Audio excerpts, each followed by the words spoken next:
You are now a carnivore, right? I am. What was the reason you decided to switch in the first place? I think it's a bit of a funny story, isn't it? It wasn't planned at all. It just kind of evolved out of my daughter saying it, the meat sponsorship, me looking like Fat Albert, and just wanting to try anything really. So it really gained traction quickly. I was in a pretty bad spot physically. And after a week, I noticed I'd kind of shed a bit of weight already, and I was feeling... After just a week? After a week. I guess the thing I was most concerned about was what damage it was potentially doing physically. I was really worried about cholesterol, obviously with all the butter I was eating. And when I went to see my doctor, he said, "Oh, mate, these are the best set of results you've turned out." So for me, at that point, I was totally converted. If someone's sitting there pushing vegetarianism to me, I'm not wasting my time trying to tell them to become a carnivore, because you're always one of those vegetarians that wants to, But I feel like at the moment, I've made my most growth in health terms in the last 18 months. Okay. So I feel like this has been the best change I've made.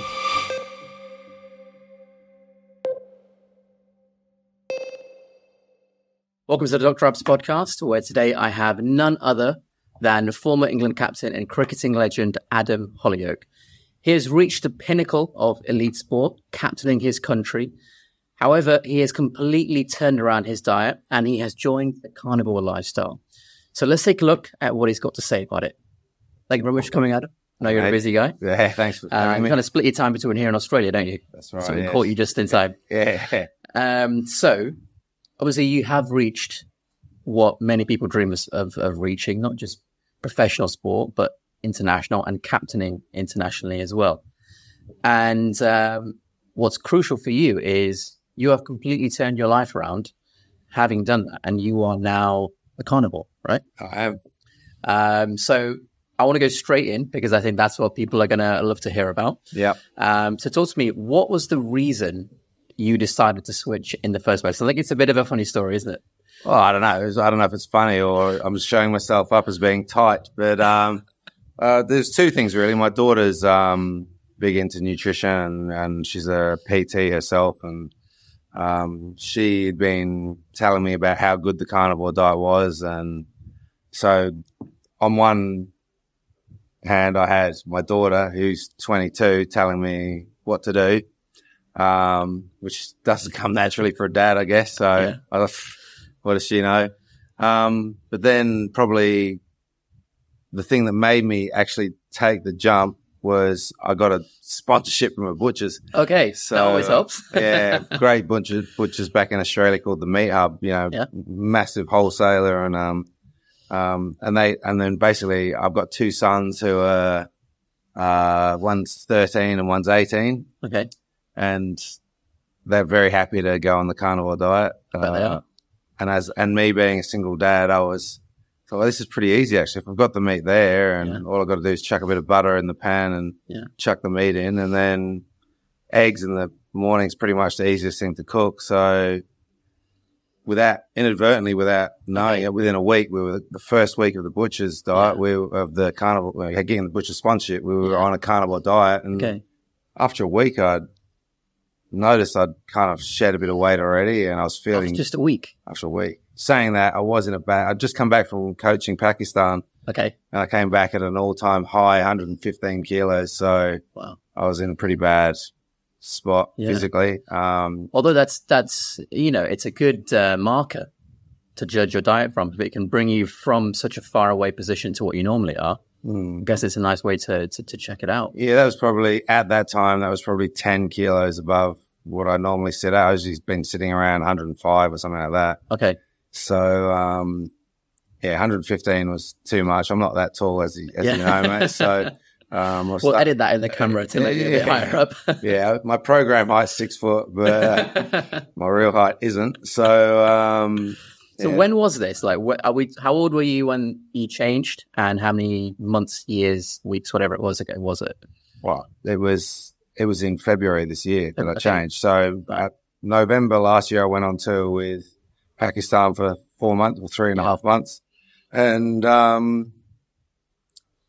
was 1 month we're now. We're in August now. Just turned August now, yeah. Yeah, so... and do you regret it? Are you happy about it? No, it's honestly, it's the best thing I've ever done. Amazing. And I think if I think about the things that stopped me from doing it in the first place, it was probably just thinking it was going to be a hassle, like meat, fresh produce in the fridge, cooking it always seemed like it was going to be difficult. I don't know why I thought that, but that's expensive. Yeah. All those things. But what I've noticed on the diet to sort of counteract those fears that I had is, one, you shop once a week. Yeah. You just make sure you do it on that day. Or in my instance, you butcher gives it to you for free every Friday.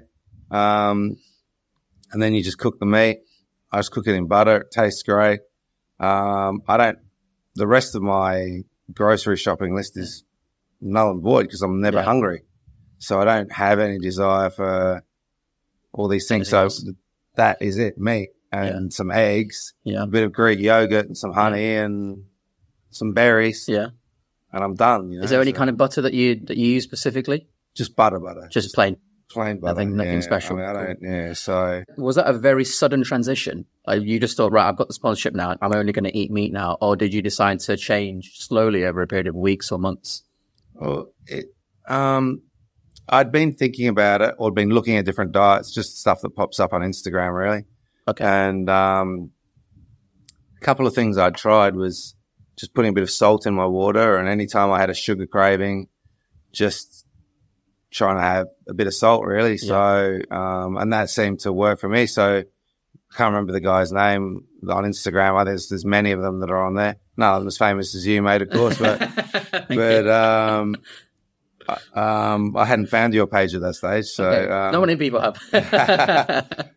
I just noticed a couple of little things, and then it sort of just evolved into it, really, rather than any specific. So it wasn't planned. Wasn't planned at all. Improvised. Cool. It just kind of evolved out of my daughter saying it. Yeah. The meat sponsorship. Yeah. Me looking like Fat Albert. And just wanting to try anything, really. So it really gained traction quickly. Okay. So after the first week, I knew I was on something. Okay. Well, I thought I was on something. Okay. But I was like, okay, there's two things which I still need to consider. Okay. One, is this going to carry on? Or is this just a week where I've lost some weight? Fluke. Yeah. So then the second week I lost weight again. And then I guess the thing I was most concerned about was what damage it was potentially doing physically. So I'm also someone who gets my blood tested pretty regularly. So I need to get that tested every 6 months. So I was really worried about cholesterol. Yeah. Obviously with all the butter I was eating, just in my mind, what we'd been taught growing up was... It's the opposite, right? Yeah, it's a no-no. And when I went to see my doctor, he said, oh, mate, these are the best set of results you've turned out. And I was for me, at that point, I was totally converted. Okay. So never turned back since. Oh, no. I'm like 98 kilos now, which I haven't been since my playing weight was 94, 95. Okay. So I'm back pretty much I'm probably a bit more solid now than I was. So I'm pretty much back at my playing weight now. So amazing.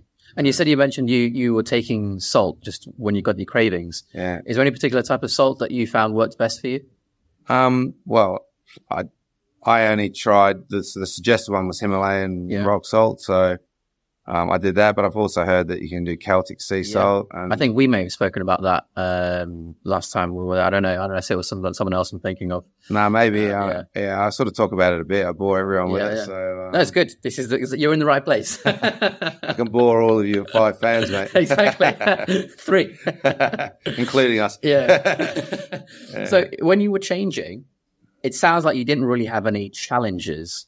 I mean, you the mental challenge, I guess, was, am I going to be able to do it? Is it going to be more effort cooking all this stuff? But apart from that, was there any other challenges that you thought you would face or you did face to transition? Well, I guess that probably, if I'm being honest with myself, the number one thing that prevented me from doing it in the first place was the effort it was going to take to go and think about what amount of meat I needed so I wasn't wasting anything. Yeah.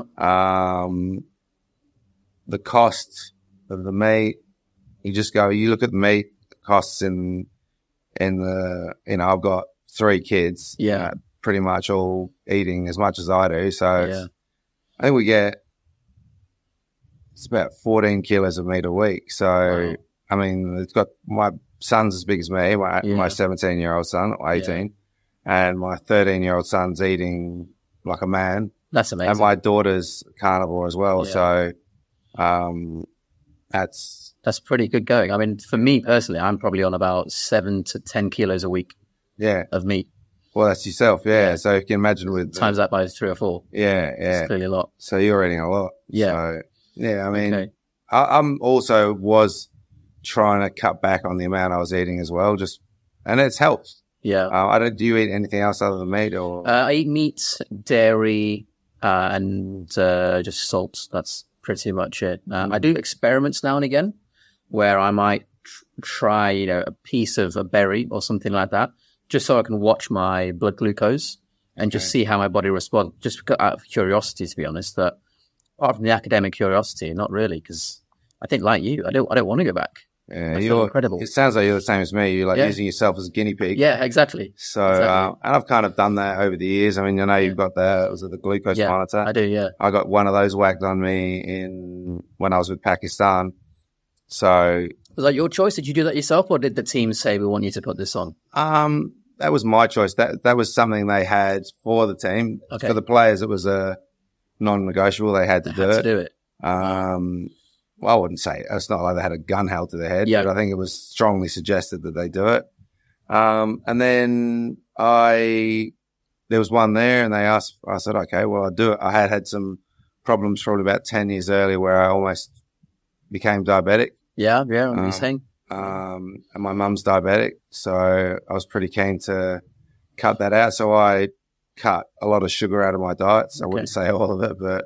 So did they offer you treatment for that? And then you said, I'm going to see if I can do this myself. And that's when you made those decisions to vary your diet. When you say that was just my GP. Okay, fine. At that time, that was just a decision I made to go and get some blood tests done. And I was feeling pretty tired at the time. And so my doctor just suggested a whole bunch of tests. And when the test came back, he said, you're borderline diabetic.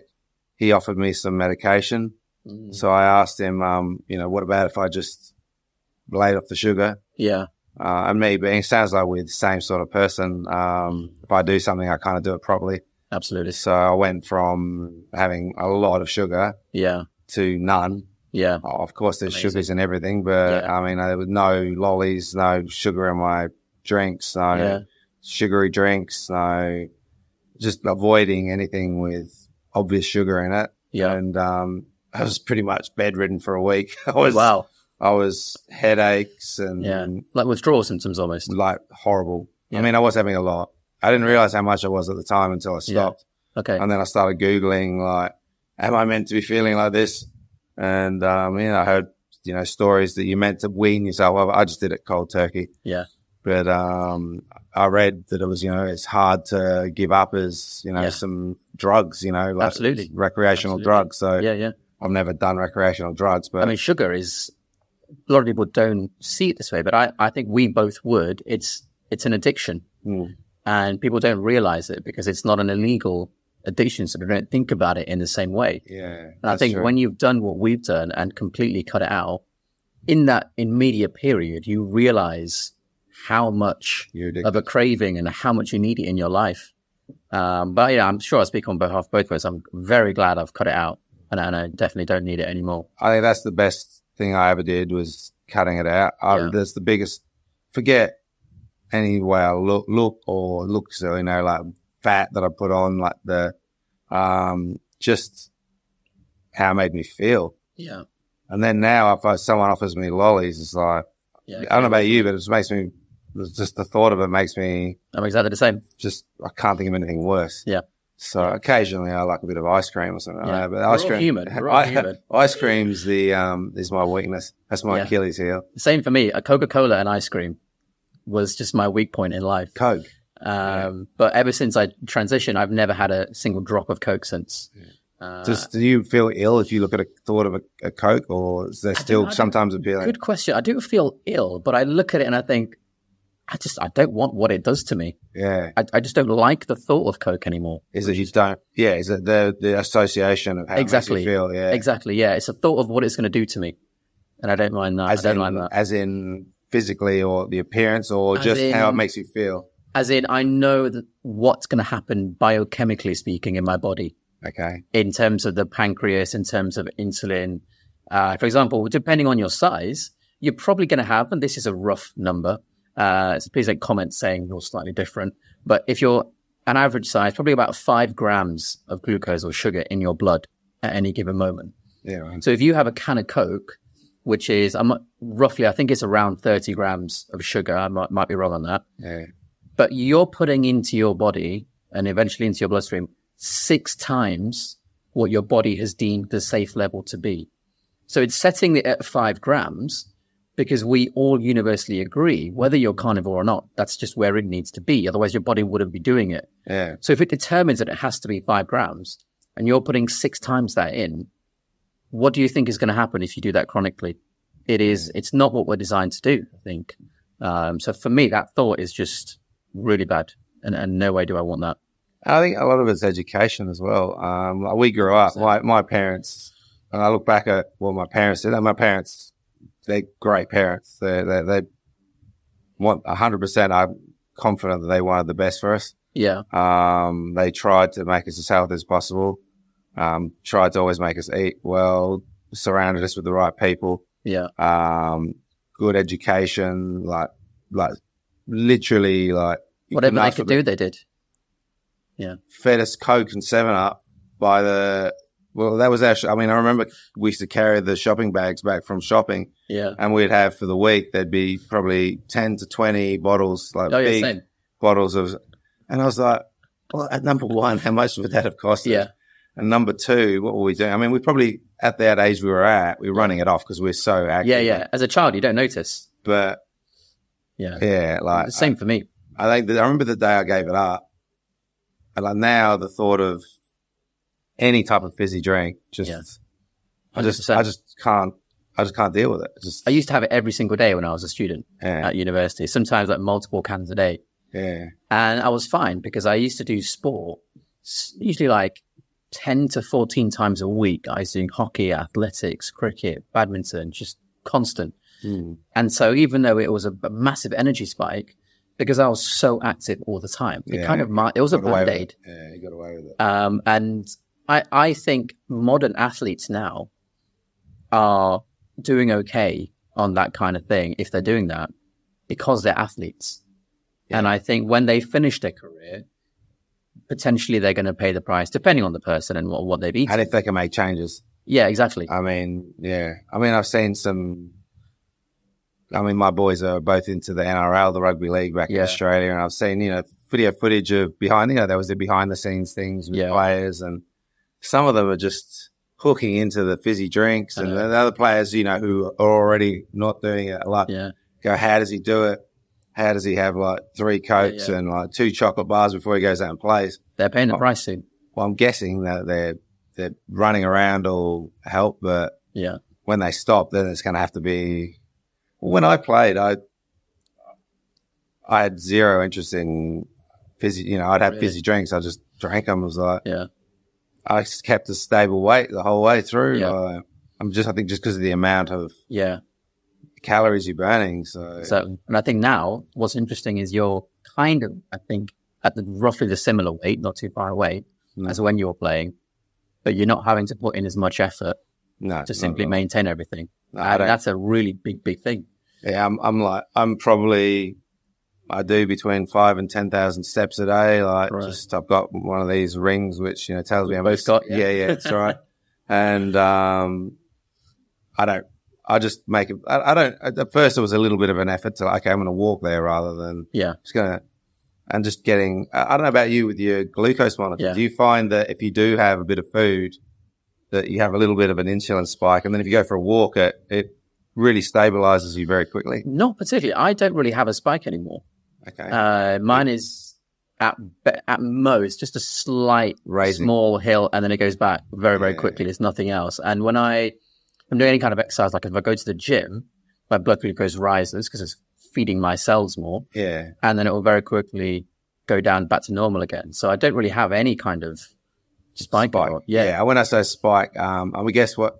Yeah, well, you're better with your diet at the moment than I was when I had that monitor on. That was when I was with Pakistan. I was having a lot of rice. Oh, so yeah. all the starches and, potatoes and rice and stuff like that.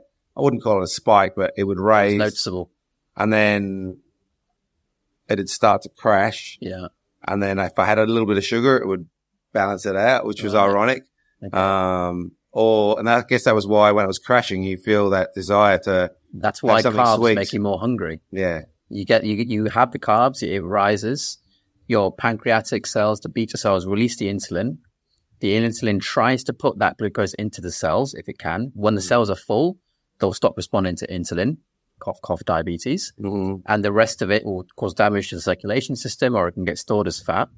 But then when the insulin comes and it brings it down, when it goes down below, that's your body thinking you've got to be eating. You've got to get it back up. Mm. And so you eat carbs and you just go on this constant roller coaster. Yeah, absolutely. And what you described is perfectly normal for what you were eating and that pattern that you're seeing.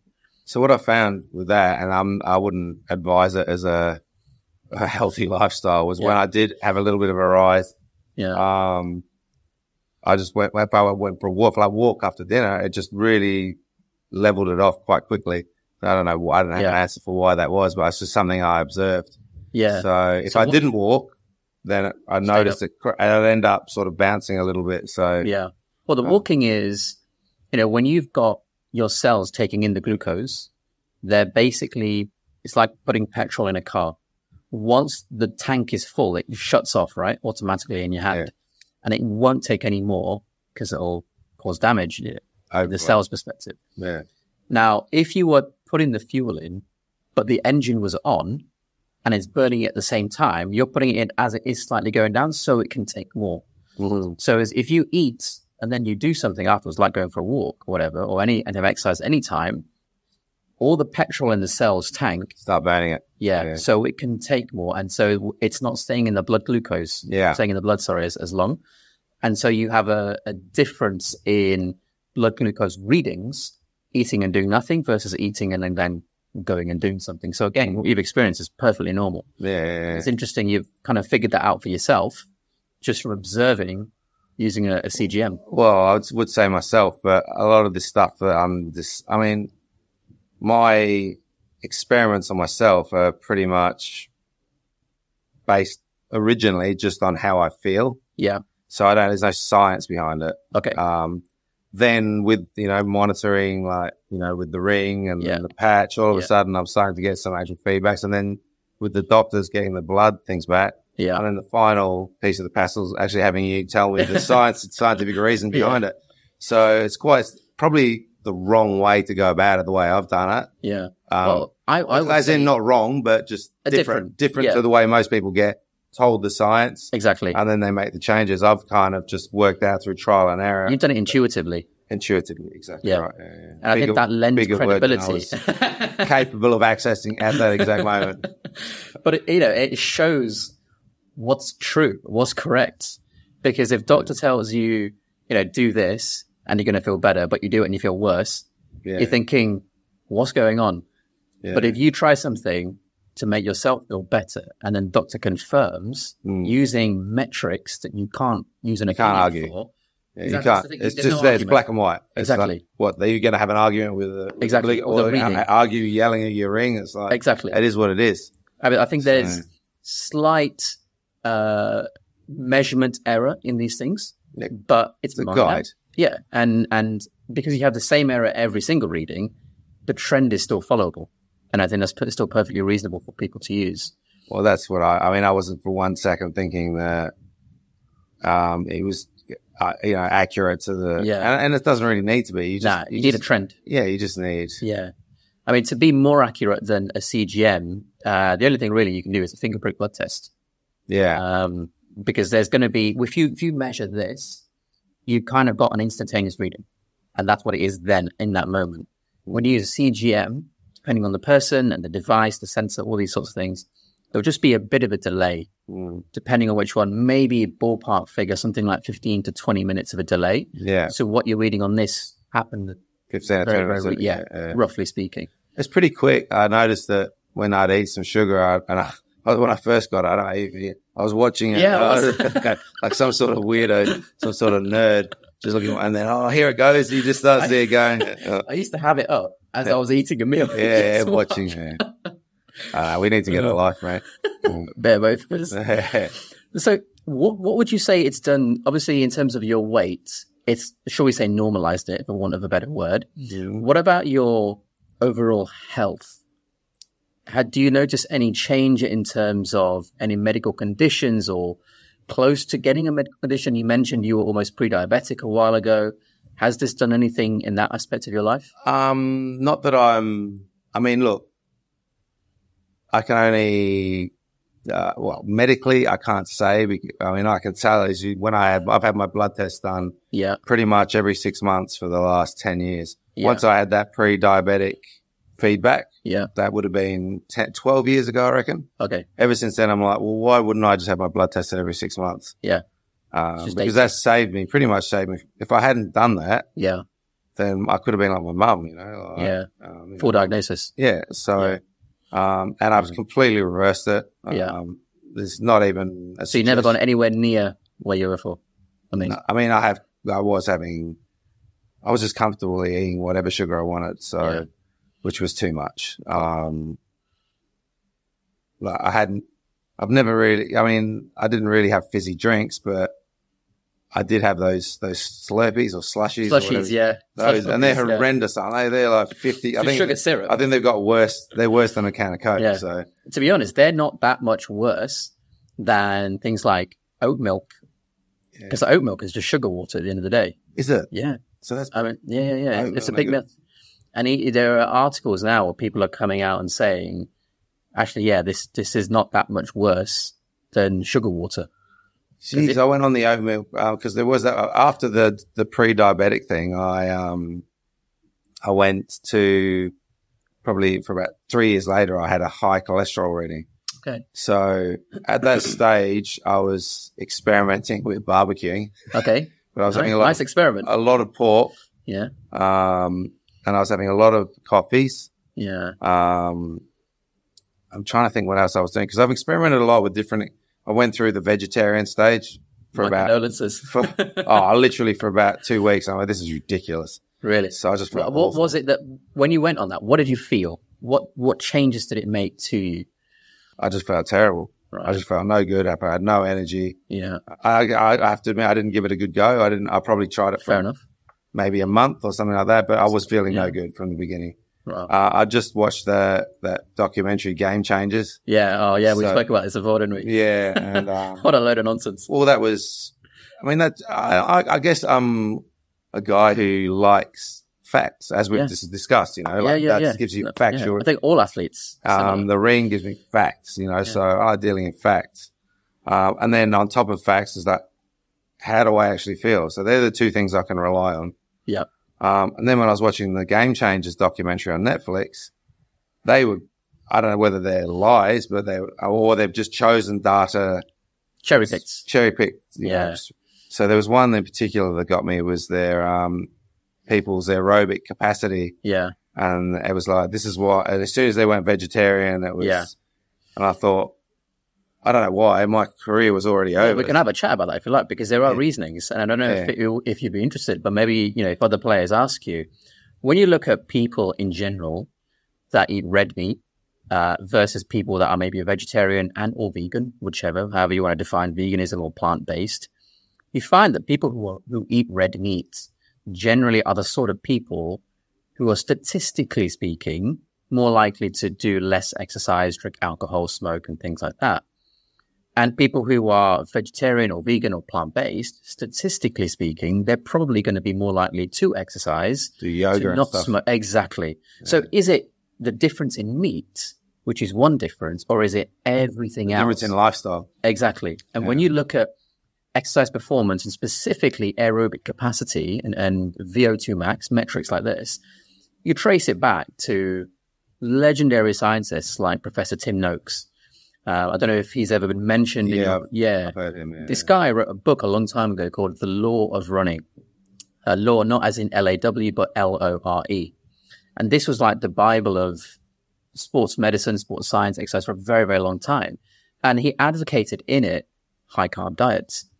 So what did he do? He followed that himself. And what happened? He got diabetes.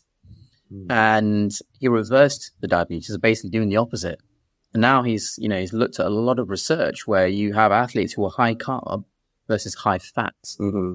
No difference in the output. Yeah. And the issue was when you look at the older studies where people initially were advocating high carbs, one of the studies that was crucial in this was written in German. And, most English speaking people, I think it's safe to say, aren't fluent German speakers or readers either. Mm-hmm. And so they didn't look at that study in full. They didn't look at the blood glucose readings. And so when you look at these athletes now who are high fat, they don't have the glucose problems. And when you measure the glucose, there's no issues afterwards. Yeah. So when you give people a high carb, it's really just to kind of replace what's lost in the blood. Whereas if you don't have the carbs, your body will just maintain what's going on. I mean, he knows it much better than me. I may have butchered some of the story there, but the research now is showing high carb is a much better fuel for high fat for athletes versus high carb. Yeah. And I think it will take time before people in your level, either post playing days or during playing days, get that education filtered through to them. Yeah. It's interesting. There was a light bulb moment for me, I guess, if I'm like just sort of touching on what you're saying there. Because I went from just lots of sugar, pre-diabetic. Yeah. Cut that out. Yeah. Then I went on to I guess it's the typical bodybuilder's diet. Yeah. Chicken breast, plain broccoli, or chicken breast, broccoli, and sweet potato. Yeah. Okay. Yeah. So, and the sweet potato was the carbohydrate. Yeah. And the rice. I didn't have any rice at all. No, that was. Okay. But I did lose weight on that, and I did. Yeah, you will. I did. I felt pretty good on that diet. I'll be honest. Quite hard to maintain because the sweet potato was a bit of a hassle to cook, and and by after a while you get sick of broccoli. Yeah. Well, the problem with broccoli, this is going to sound an odd thing to say, but it's a really interesting vegetable from a biochemical perspective. There are things inside broccoli that do nothing, but in the process of trauma, such as eating, it becomes something entirely different. So there's an enzyme called myrosinase, which can act on glucoraphanin, and that creates a product called sulforaphane, which is clastogenic, which it means, if I'm not mistaken, it can cause genetic damage. Yeah. And so broccoli, that is its defense mechanism, one of its defense mechanisms. And all vegetables have these defense mechanisms. Yeah. So people that have lots of it, they're undergoing lots of clastogenesis. And so their genetic material is literally being damaged. Yeah. But when you are having a lot of broccoli, you're more likely, in my opinion, that's all, to be doing what you've just said. So you're having it in that kind of diet.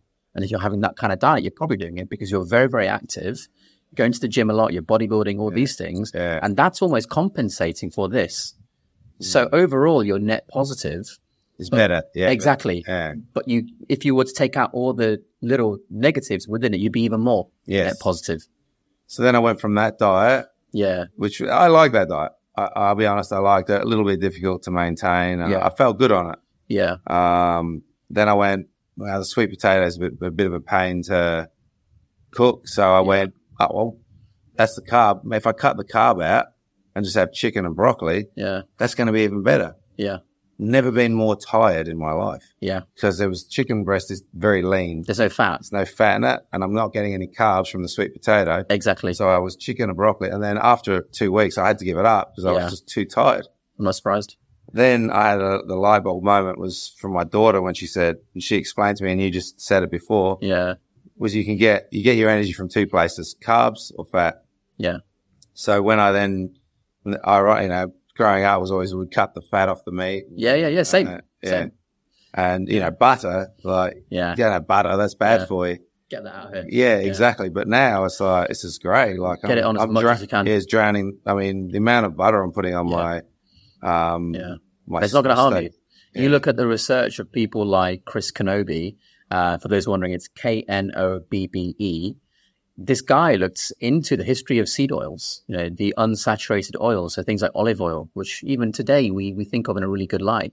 So if you look at someone like Chris Knobbe, he looked at the saturated fat intake and the cardiac events didn't really change.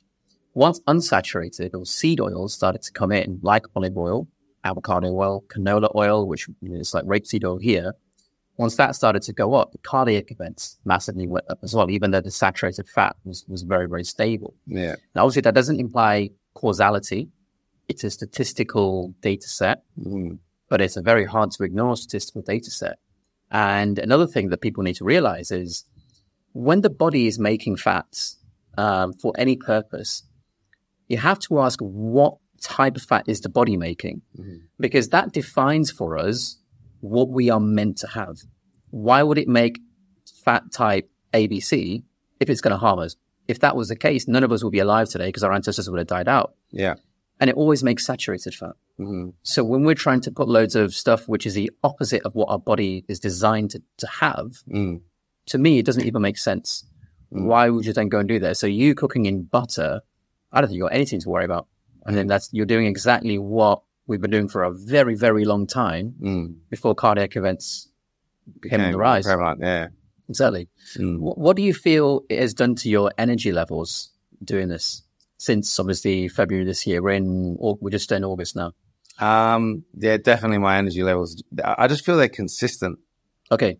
They're really consistent. I'm not getting crashes. I'm not getting a roller coaster. No, I just feel steady all day. Yeah. I don't know why that is. But I can only tell you because my experiments are very basic. So they're just how I feel. Yeah. How easy it is to maintain. I'm a single dad with 3 kids and I have a number of businesses. So I'm all over. You're a busy guy. I'm busy. Yeah. Yeah. So it needs to also fit into that. Yeah. But just overall, my mental health feels great. It does. I mean, the experiment's not complete because I've had a couple of other lifestyle changes as well. Like I'm doing some ice baths and some saunas now. Yeah. So that would be, but I feel like there was not an overlap in that. I started those before I got on the carnivore diet. So I noticed the benefits from them. Yeah. So for me, the carnivore diet's been a revelation. Okay. You mentioned your mental health there. Yeah. Do you feel as though it's something that you were struggling with before? You don't have to talk about it if you don't want to. Yeah. And if so, has this been a good helper of that? Or do you notice any change at all in your mental health from this? I haven't had depression or anxiety or anything as such. I mean, I've had some pretty sad events in my life. My brother died and I've lost quite a few friends in car accidents. And, and I had financial troubles about 15 years ago. I had a pretty successful business that went under during the global financial crash. So whilst I haven't had full-on depression, You had hurdles. I've had hurdles to get through. And sometimes I think about them, do you know what I mean? But I studied a little bit of stoicism. Okay. So, which always keeps me pretty level. There's some times when I have to draw on that more than others. Sure. And I've just found with the carnivore diet, the ice baths, the saunas, I make sure I get good light in the morning. Yeah. Early morning sunlight. And then my sleep has become very important to me. That was just something which I just completely neglected and overlooked. During your professional career? I just had no interest in it. I get all the sleep I need when I'm dead. Right. So literally, I used to say that verbatim. So it was, I just didn't think I needed it. Wow. I sort of wore it like some sort of badge, like 3 or 4 hours is fine. Wow. Even during, when you were captain of England? Yeah. Even 3 or 4 hours a night? I mean, that wasn't every night. Of course, there'd be times. At times. But I wasn't afraid of a 3 or 4 hour. I'd just get up and play the next day. Like, really? It wasn't, how would I say? It wasn't, I've got to get to bed because didn't place priority on it. Okay. I didn't say, right, I've got nothing on tonight. I'm only going to go to sleep at 3 a.m. and get up at 6 or 7. It was just be like, if that happened, so be it. Whereas now I'm like 9:30, 10 o'clock comes, it's time for bed. Right. So, and I don't negotiate on it. Occasionally, I'm not a complete whore. I do obviously if something, there's an event that I have to attend or whatever, I'll do it. Yeah. But in general, if I'm not just going to sit there on my phone from 10 o'clock till midnight or watching TV or watching a movie that I can watch at another time, I'll choose to go to sleep. And so that's been a really important factor as well. So, do you think that phenomenon you just said, so when you were playing at your peak, it's not something you actively thought about? Do you think that's changed now in professional cricket or in professional sport? Because I suspect with the advent of things like, the rings we both wear, the CGMs, there's more of a conscious awareness of these sorts of things. Yeah, there is. I know for a fact that the cricket boards explain to the players. I'm involved with Queensland back in Australia, and Cricket Australia pass down information and education to the players, so they're aware that that you'll get all the sleep you need with your dead is probably true because you'll be dead sooner than so. Don't do that. Yeah. There's definitely more education around that. And how could you compare the education that you have given yourself and that we've spoken about here to what you were being told when you were in the national side, in the setup, in terms of what were the nutritionists telling you? What were the exercise people telling you about diet, sleep, schedule, all these sorts of things? Well, I just think like everything's just improved. And we had, sleep was never really... They never spoke to you about it? Wasn't really discussed. There wasn't they were too busy talking about warm downs and the advent of ice baths and as a form of recovery after sport rather than anything else. So that only came in halfway through my career. Right. So at the beginning of my career, ice baths weren't there. So, so strength and conditioning, everything's improved. Yeah. Communication between the support staff and players has improved. Yeah. And then don't forget, when I started playing, there was no smartphones. Exactly. So, which is... It was all paper and spoken. Yeah. And you forget how easy it is now for... I'm involved with Surrey at the moment and everything's... It's all digital. Everything's digital. Yeah. Like the players, team meetings are minimal because the players can look at the team they're going to play against. They can look at video footage of it and do their work on their own, on their phone or at home. I've got not just professional cricketers, but professional boxers, professional Premiership football players. And what's interesting is I can keep tabs on them because when we have things like these rings, these patches, these sensors, you can connect it to a healthcare professional. Yeah. So I'm watching them, and I can, when they come and see me, I say, "What happened last Thursday? Yeah. Your blood glucose went like this, and whatever." And I think that's huge. And in terms of what dietary advice was given to you, what were they saying? What were they telling you to eat and not to eat back then? I'm really curious. Well, early 90s, it was all pasta. Okay. It was all pasta. As in they were telling you to eat pasta. Carbs, load up on carbs for the day before a game because that was going to give you the energy to get through the day. I think that was the marathon runners were doing the same thing. Yeah, I don't know if they do now. I don't know what they do. They're carb loading. But that was pretty much what we were being told back then. Yeah. I have to be honest, I didn't listen to a lot of advice back when I was playing. I just ate what I wanted really. So I was fortunate in that when I was playing, I had a pretty good physique and I was just naturally, this is genetically I could eat anything. I had a six pack. Yeah.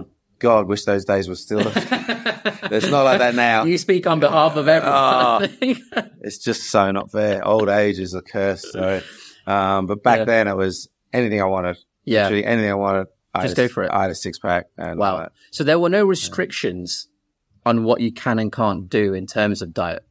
Because I know nowadays teams tightly control, football teams, cricket teams, whatever team, they tightly control and say, look, we don't want you eating fast food.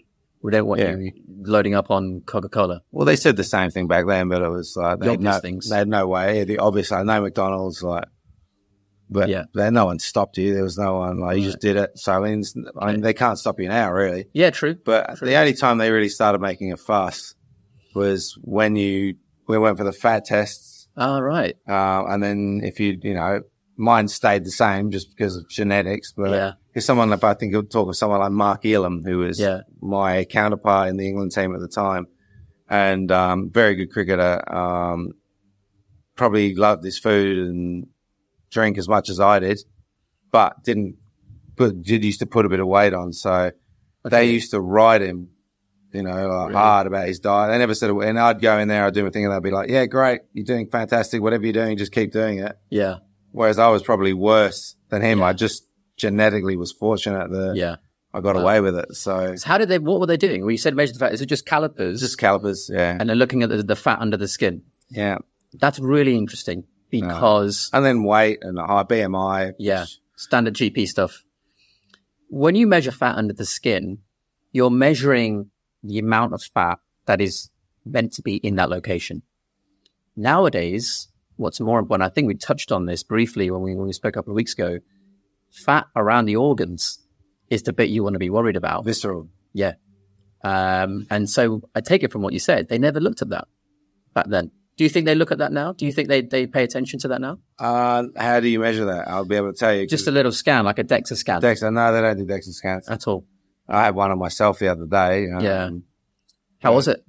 Well, I had pretty good results, actually. So what would have been interesting would have been if I had done that same DEXA scan pre-turning Carnivore. That would have been great to have a comparison. Yeah. I was surprised at the results I got, which were pretty good. Yeah. So, because I was concerned with the visceral fat. So everyone should be. Yeah. So apart from the calipers, any of the physical measurements, obviously weight and height, any of the things they looked at back then? Weight and height, BMI. Yeah. And then just calipers. Calipers. That's it. And what about in modern day times? Obviously, I'm guessing they still look at the same things. Yeah. Anything in addition to that you've noticed that cricket boards and teams look at now? Be it international or no, they have some different ways of training. They have different ways of getting that data. I think their ability to collate the data is better. Like they ask them, how many hours did you sleep? What was the quality of your sleep? Your mental health. Yeah. So they are asking about mental health now. Yeah, they do that. So the guys input stuff as soon as they wake up. How many hours did you sleep? Yeah. What was the quality of your sleep? What's your mental health? What's your mood? Yeah. And then from that, if anything starts jumping out, then you get a call from someone in the team. And what are they using? Is it just like an app that they get given and all the teams? Just an app. Yeah, with Queensland, it's an app specifically designed for Cricket Australia and all the teams. Wow. So it's not that you can get on the App Store. It's made specifically for them. It is, but I'm sure there'd be ones like it. I'm pretty sure. Do you think that's done in most, if not all, cricket boards now? Yeah, I know that I'm with Surrey now, and I was with Pakistan, and there's similar things in each. Similar systems. And the things catch on pretty quickly. Yeah. I remember before, I want to say pre-95 or something like that, 94, 95 around there was no video analysis of opponent players. And then the video analysis came in and it was pretty basic. Now the video analysis, every team has a video and analysis. Yeah. A full-time professional analyst who, and where that's come on from. At first, when we first did it, it was almost for entertainment purposes. It was just just watching people play. And then someone would go, I reckon we do this, or, whereas now it's actual serious science, where the ball's pitched, what percentage of shots have been, so there's like a statistical analysis, visual analysis, the physics of what they're doing, all that kind of stuff. Yeah. And I guess you've probably got, in the case of cricket, your own cameras maybe that you take to games to get your own types of footage. Yeah. I've actually got a product myself, which I've designed. So it's a case which attaches onto the stumps. And you put your phone in it. Wow. And then it attaches onto the stump at the other end, so it can focus on you. And I think it's something that everybody. Wow, what's that called? Cyclops. It's called Cyclops. Cyclops. CYCLOPS. Yes, CYCLOPS -sports.com. And then I feel that video analysis is that way got to be the most crucial thing for the lights going out. And whoever's editing, keep this in. This is motion sensing studios for you. But that's interesting, because what I think that does is break the entry barrier to analysis. I mean, you can get kids trying to get into, say, county teams or professional teams who don't have their facilities, but I guess with a product like that. Yeah, I mean, and also the reason for that came up with the idea was I had a day with Queensland where I was coaching, the full side, and I had a couple of Australian players in there, and some of them asked me to video some shots. So I'm standing there with a camera, holding it in my hand, videoing it. Yeah. And then I'm like, I've got to be walking around. I can't just stand here holding the camera. So then I tried to put it on a tripod, and then I was like $2,000 phone on a tripod. If that gets hit by a ball, then that's all over. And then that afternoon I finished training. I went home. My son was catching some high balls in rugby, and he said, Dad, video me. So I'm trying to lean a water bottle, and I'm trying to get it on the right angle, and didn't work. A shoe. And then that evening I was training some fighters down at the gym, and I was trying to find somewhere to put that. All the while you've got to make sure your phone's not in danger. Yeah. So I was like, there's a bit of a hole in the market for that. So nice. Yeah. Is that being used now? It is. I've got the prototype, so we're going to release it in about a month. So amazing. And you got the right contacts to get it tested out as well. I know some people there. Yeah. So you said something really interesting earlier. You mentioned Mark Elam. Yes. And that he didn't test too well when they were looking at things like the calipers. Yeah. Could you give us a little bit of insight into when you were playing, what kind of players, or which players, if you remember, tested really well and really poorly in things like height, weight, BMI, fat caliper test, and things like that? The obvious one is Mark. Andrew Flintoff went through a period where he was overweight. I think it was a huge weight. I think he would have been like 120 kilos. He was a big boy. That was pretty obvious. So I think you needed any calipers. You could just see that he was just visually. Yeah, visually he carries it well, but he was just big. And then Mark Elam was another one who visually just, because he's quite short. Yeah. And when he put weight on, it just easy to stood out. Wasn't also the way he was as a person. He was always didn't really like doing running or right. So neither do I. No, I didn't particularly like doing it either. But it was ironically, because I looked like I was carved out of stone. Yeah. They would often go, "Well, don't worry about that. You're all good." They never say anything to me. Often my results, my weight, my BMI, my calipers, they wouldn't be that different to Mark Elam's. But because of the way he looked, it was worse. He would get hauled over the coals and told he's got to sort it out. And so we're best friends. So you took the mick out of him? Well, of course. After taking the mick out of him and then completely destroying his confidence and self-esteem, I'd then have to say to him, no, mate, you're not so fat. Your bum doesn't look big in that. Like, don't worry.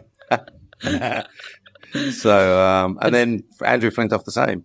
What did you, were you there when Flintoff, they made the transition from like 120 kilos to, shall we say, a more sporting weight? I have been there through his whole journey, really. So, and what kind of things was he doing to get down? Because I think what you've done now in terms of this diet, I think obviously would have worked wonders for anyone at any point. I'm guessing he obviously didn't go carnivore back then, so he did something to drop it back down. Let's get that. What kind of things do you think he was doing? Doing? Well, I know he had a bit of a run at professional boxing. Really? So he went and did a documentary, and the documentary crew followed him around, leading into his first professional boxing fight. So I know during that period of time he lost a substantial amount of weight, and I know that during that period he felt good. So I know he's had some mental health battles, and I think his mental health during that period really improved. So what do you think was the cause of if it's okay to talk about, what do you think was causing the mental health issues? Was it related to the weight? Was it something else? For me, I don't know the exact details of it, but I think it was probably lifestyle. Okay. I think a bit of drinking. I know he's given up drinking. I think that's been a big factor. Drinking and pedalos as well. I think he still gets out on the pedalo once in a while. But I know drinking wise, that was a big one for him to give up. Probably a big player in the weight as well. That drinking. Yeah, arguably. Yeah. I mean, of course. I mean, it's sort of well documented how alcohol can help put the weight on. Alcohol could even cause insulin resistance at the time. Yeah. Interesting. Now, you mentioned obviously the physical performance.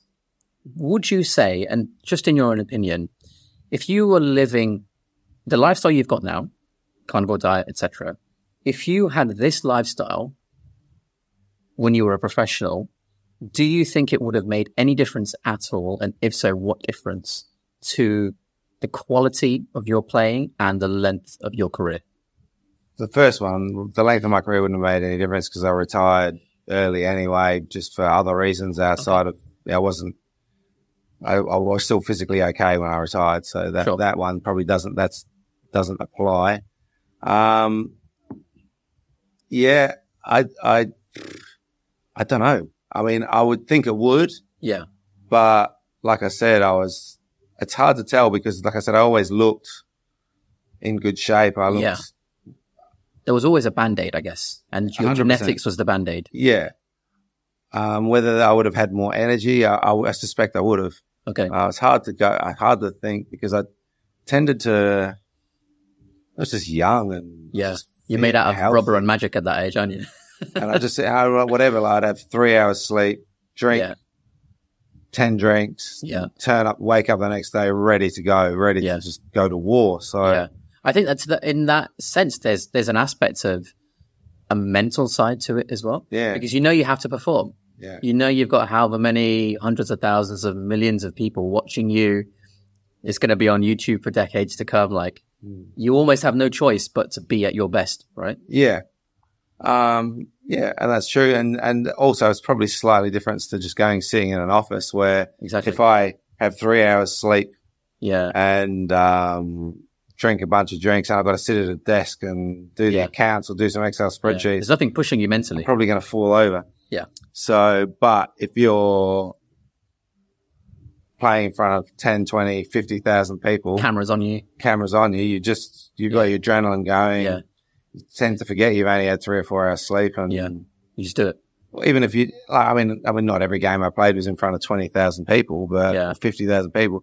But it was always 2,000 or 3,000, 4,000, 5,000. Still a lot. So it's enough to get you. Yeah. To wake up. Yeah. Like you don't want to look embarrassed and, or TV cameras are there. Exactly. And what about recovery? And now obviously you still train now, not to, captain aside, but to stay physically healthy.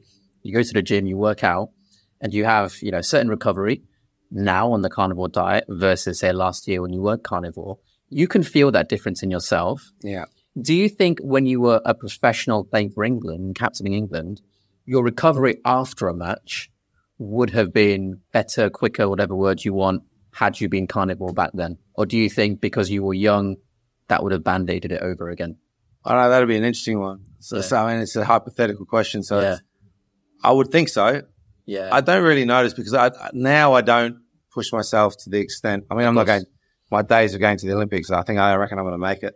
Yeah. So, it's just the old people's Olympics or something. Yeah.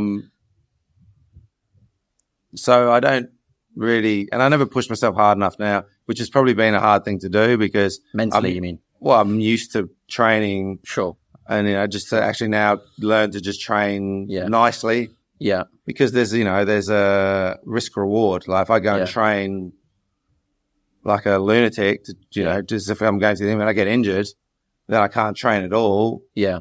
You don't want that at my age. You want to be able to just tick over. You've got other priorities now at this age. Yeah. I can't afford to get injured because if I can't train for 2 weeks or a month, I'm going to put on a lot of weight and it's not, and I don't need to. What am I pushing for? What's my gain?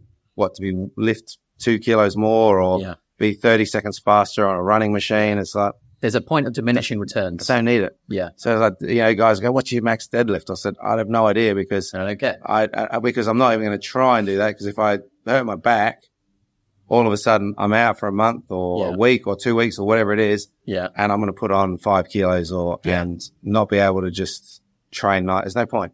Completely agree with you. I mean, I was a powerlifter for many years. Yeah. Viewers of this channel won't know, but someone considered the greatest powerlifter of all time is Andy Bolton. First ever human being to lift 1,000 pounds at his weight. And he and I were training partners for many years. And at the time, my biggest deadlift was 251 kilos. And I weighed, if I remember right, some ballpark figure, let's say 70 to 71 kilos body weight at that time. And that's a decent lift. I was world record level. Yeah. And I look back and I think, I loved it. I enjoyed it. Yeah. Would I do it now? Why? I've got so many more things going on in my life, which can be affected negatively to then affect my livelihood, my income, all these sorts of things. Mental health even. Exactly. Yeah. And it really struck me what you said about, what if I'm out for a few weeks and I can't train? Yeah. Yeah. What's that going to do? How much are you going to lose? Because your quality as a human being in terms of your physical performance, you can take hits to that when you're young, in your 20s and 30s. Yeah. When you go beyond that, you lose it so much quicker and it's so much harder to get back. Yeah. And I think the carnivore diet is the best you can do to try and help that. When you do train now, when you do have your workout, what does your recovery look like in terms of how long is it? Is it difficult? Do you have to wait a long time before you train again, or do you recover quite quickly with such a non-inflammatory diet? I've got, like, again, I said, I haven't really noticed the recovery because I don't train hard enough to know.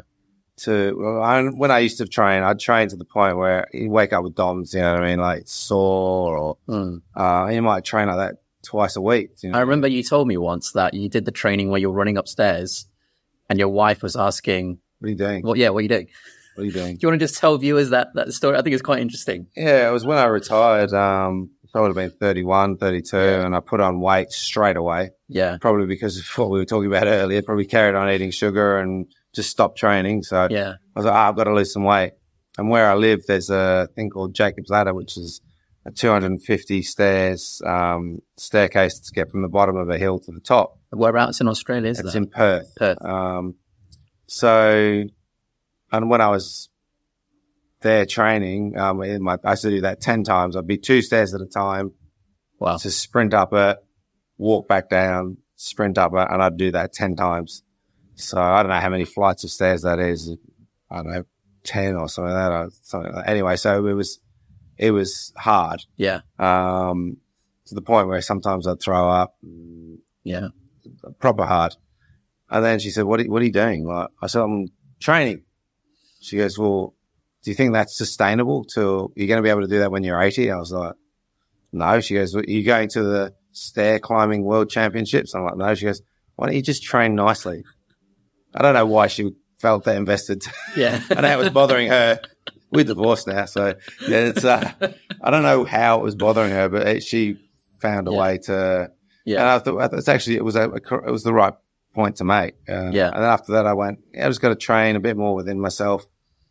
Okay, I'm not going to be that peak performance 1 or 2%, but I'm then less likely to fall off the wagon and go, because it was very much my mentality was train like a world champion, or don't train at all.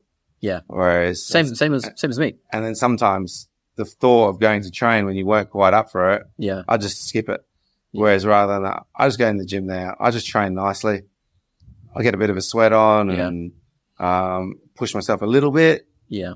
And then occasionally I'll have a session where I just want to, and it just feels nice, doesn't it, to have a bit of a blowout. And I think that's the difference between training to stay healthy, and training for elite sport. Yes, very different. And very different. There are big consequences down the line for each of those. And I think, people like our mutual friend, Michael Vaughan, he obviously, again, captain England, pinnacle of an elite sport. He's not a spring chicken now compared to when he was. To be expected, no one is. But, I think that part of that is because he pushed himself so much when he was captain as well. So I completely agree with everything you're saying.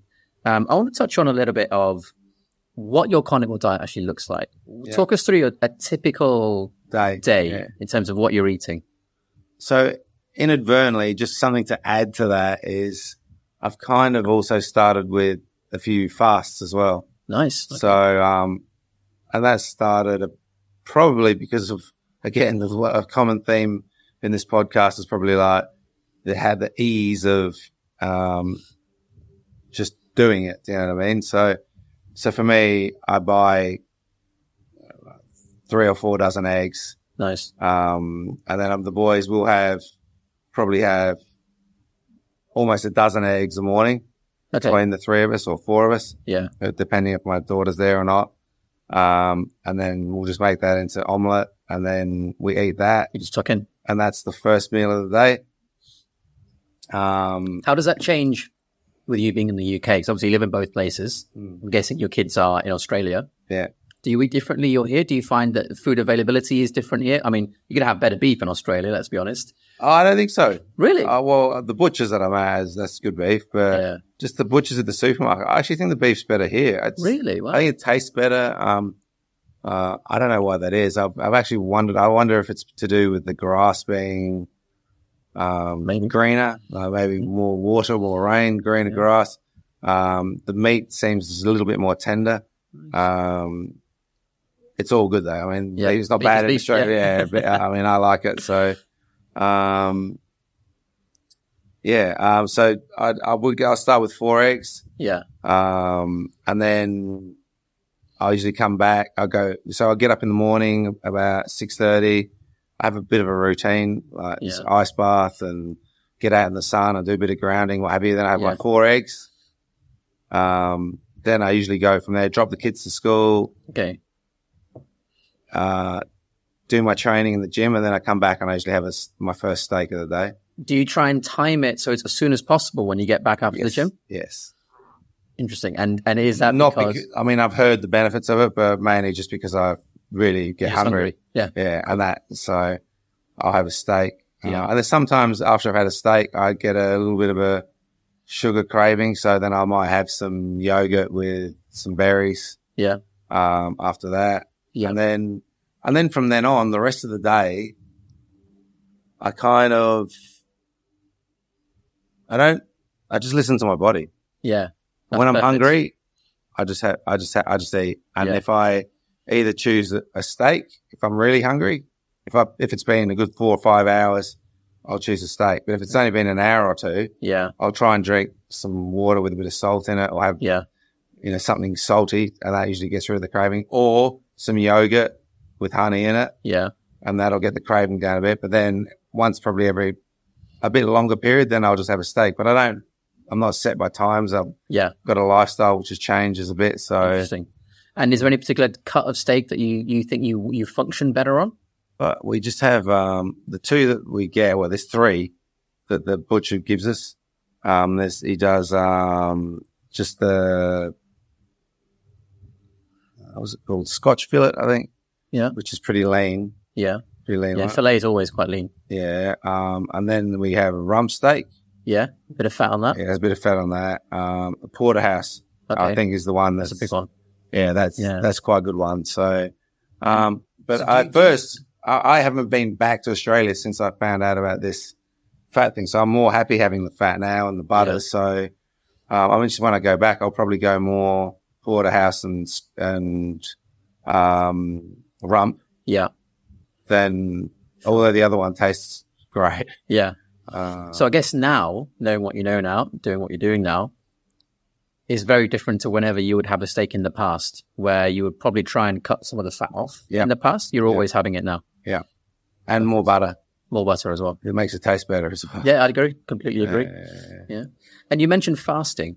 Yeah. Could you talk us through what started that? Was that something that was introduced to you during your playing days, or something you've learned by yourself after retiring? Again, just learned by myself. And how do you implement that in your life? Is it set routine or? Everything I do is pretty just, I go and feel.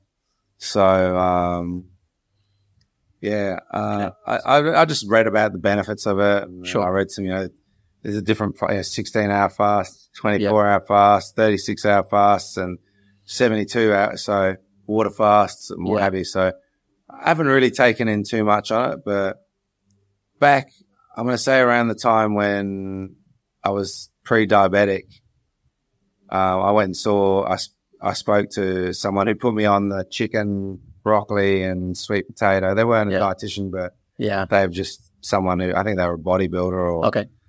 And they said, oh, no, your metabolism's slowed down, so you've got to eat more regularly. So try and eat a meal late at night and first thing in the morning. But before that, I was doing fasting just because I wasn't hungry when I woke up in the morning. Yeah, same. So I wouldn't eat, and if I didn't eat till lunchtime, then in my mind, I got in my head, and this is the evolution of my mind over the years, that, oh no, that was actually bad for me because my metabolism was slowing down. And then when I ate something, it was holding on to the fat. Yeah. So that was, I think that was a false narrative I was getting fed there. Yeah. But now with this carnivore diet, like some days when I woke up, like I haven't had breakfast this morning. Neither have I. When I eat, I don't know, I'll probably be a couple of hours after this by the time I get to eat, and I'll be fine.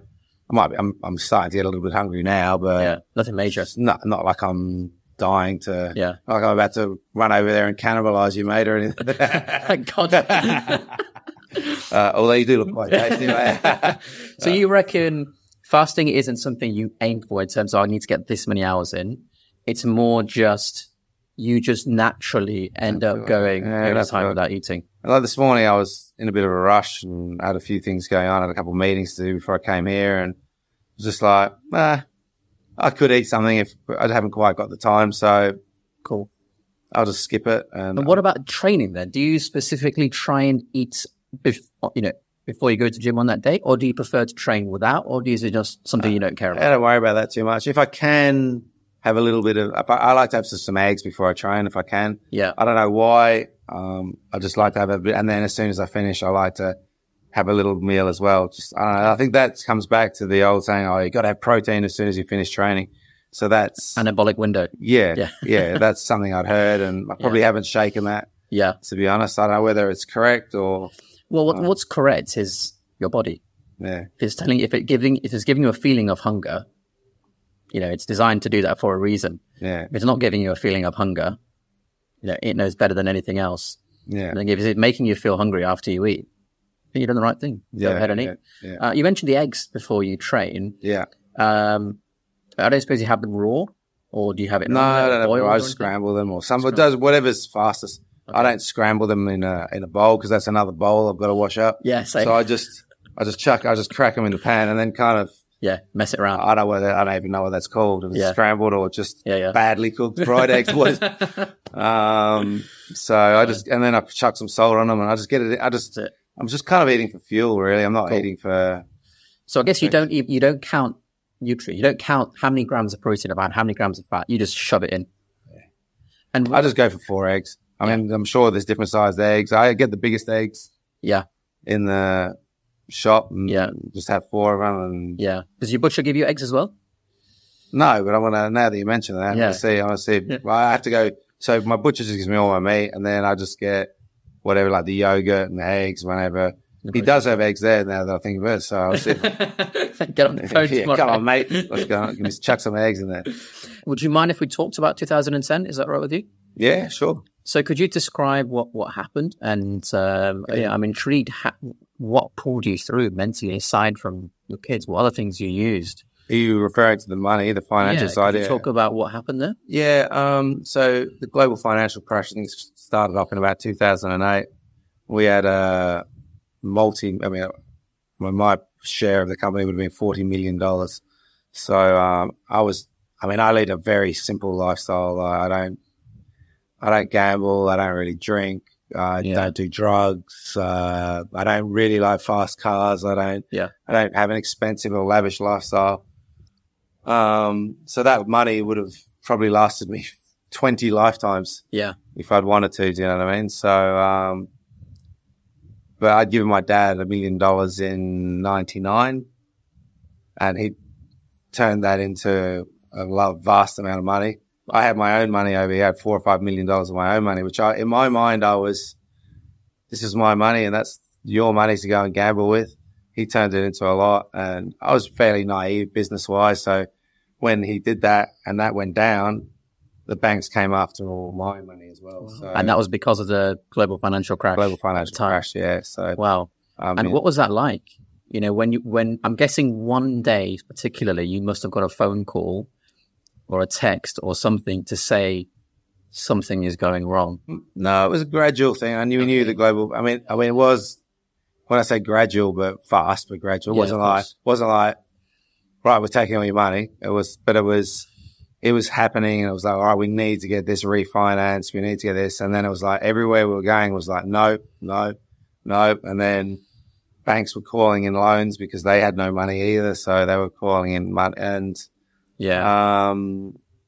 just all of a sudden it was like a deck of cards that just started going down. And when that was happening gradually, was the challenge and stress to you mentally going up alongside, or were you not bothered initially and then it just suddenly hit you? No, it was going up. Like I said, and my dad was struggling as well. So that was probably more of a concern to me. I mean, I'm lucky in that I've never really been, we didn't start with nothing. We didn't have any money. So, having money, I don't look upon it as I've lost money. I was like, we never had money. Yeah. And then fortunately I made some, I wouldn't say good decisions. I'd say lucky decisions because in hindsight, I didn't know what I was doing. I was just buying properties. Yeah. So, at the right time. Well, it's always the right time. So yeah, true. If you have them for a period of time, they never go down over a long period of time. So they all went up during my career and and I had money coming in from England, from Surrey, from off-field sponsorships. So I had money coming in left, right, and centre. Nice. So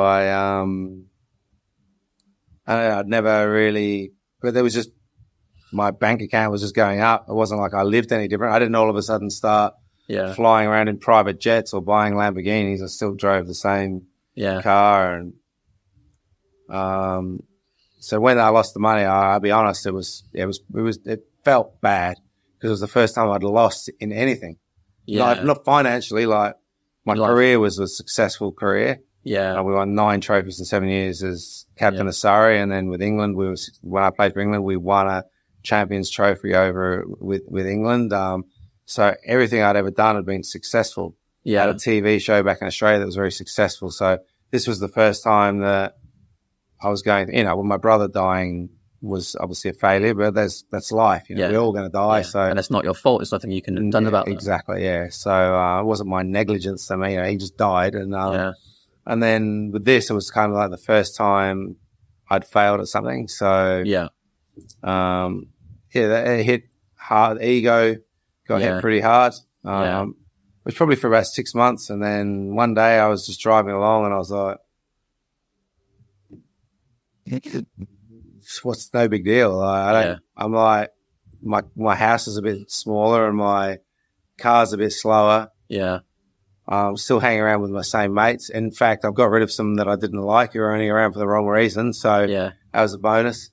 And I'm just still doing the same thing, still going down to the gym, still hanging around with the same mates. So I sort of I got through that pretty easily. So in the 6 months before you had that epiphany as you were driving along, what kind of shoulders did you lean on, either physically or? Well, I had my dad was going through the same thing, obviously. So he lost a lot of money as well, and my sister and our whole family lost. It was a family business. Yeah.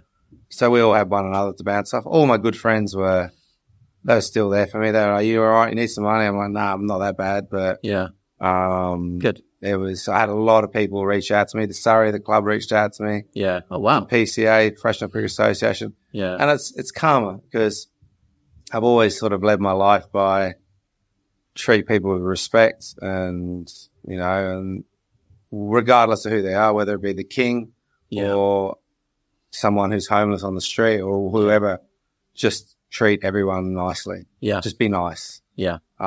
Easiest thing in the world, just to be nice. You know? Yeah. And it's just, I don't understand why people go out of their way to be an asshole. Yeah. So I think thankfully that sort of karma came back to Yeah. me, you know what I mean? A lot of people offered me help. Thankfully I didn't need any. Yeah. I was able to get through on my own. So, but, And big growth period. And you've carried that on. I mean, you said earlier that you're talking to lads as young as 16 to pass on your knowledge, your wisdom, your experience, and all that kind of stuff. And when you do that, taking all the things you've learned, from this kind of mental hurdle, from your professional cricket career, all that kind of stuff, and you tell people, well, let's take diet as an example. When you speak to the 16-year-old, this is what I'm doing, have a go. What do you think? When you say that to people, what are the most common misconceptions that people say to you? Oh, you must have this problem then, or something like that. What are the? So I don't get much pushback because, like I said before, I'm not like one of those pyramid sellers or I choose my people. If someone's sitting there pushing vegetarianism to me, yeah, I'm not wasting my time trying to tell them to become a carnivore because you're all like one of those vegetarians that wants to, and I don't want to be the equivalent person as a carnivore. Do you know what I mean? So I kind of dip my toe in the water, and I see if someone's out and out asks me, a lot of people have said to me, "Man, you're looking good. Like you've lost weight." And I'm like, "Yeah, it's carnivore diet." If they ask questions, then I'll facilitate that conversation. But I don't go out of my way to. That kid the other day asked me specifically what I did. Yeah, but I didn't say, right, you've got to do this. I was like, well, this worked for me, but try it yourself. Right. And what about doctors? If you speak to doctors now, obviously there are certain doctors you see who are probably going to be more open to this kind of thing.